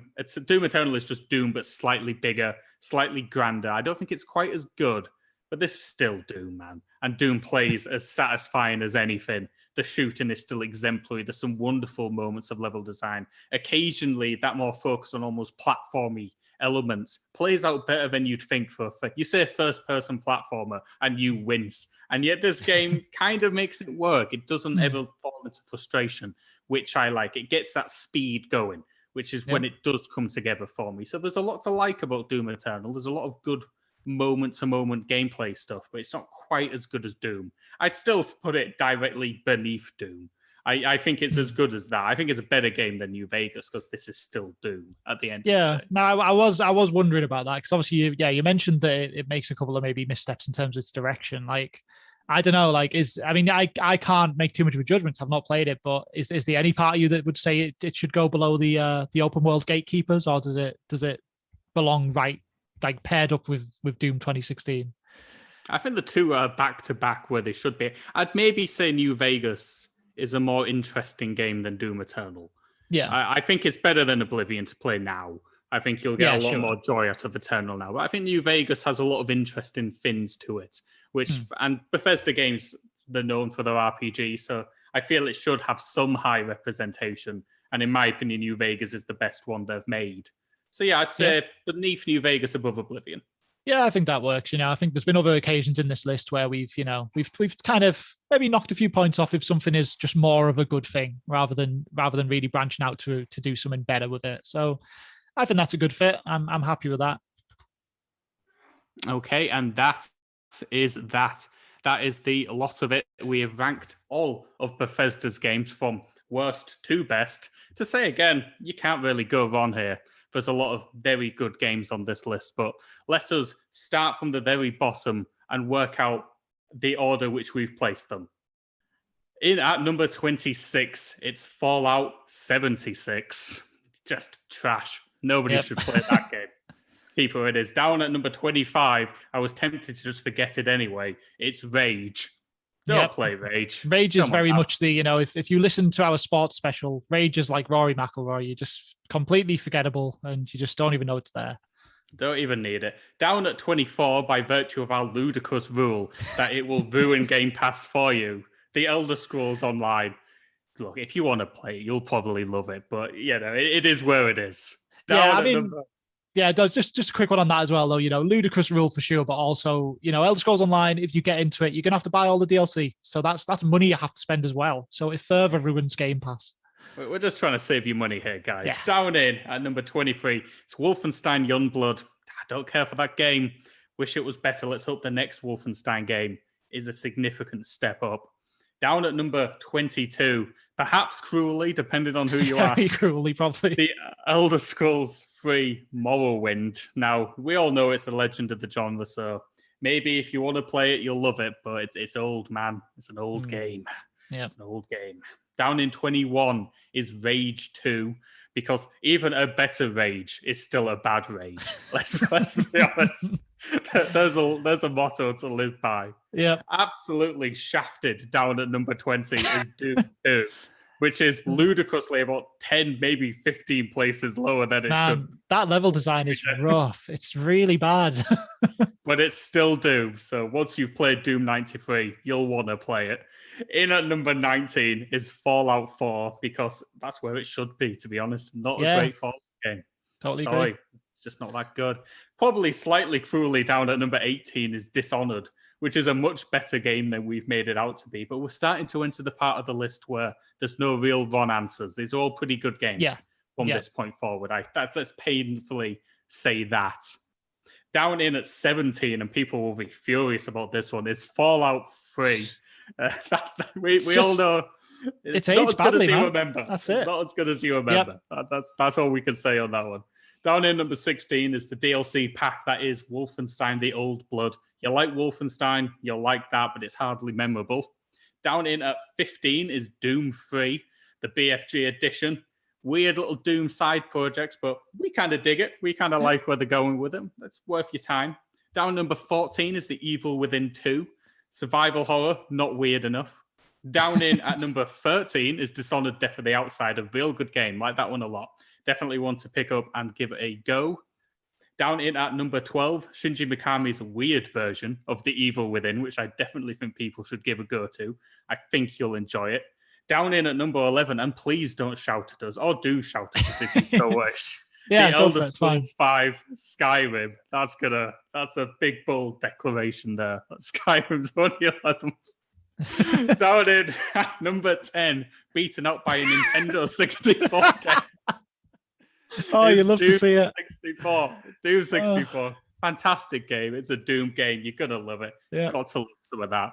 In at number 9, Wolfenstein: The New Order. Fantastic reboot of a storied old franchise. Number 8, Wolfenstein II, The New Colossus.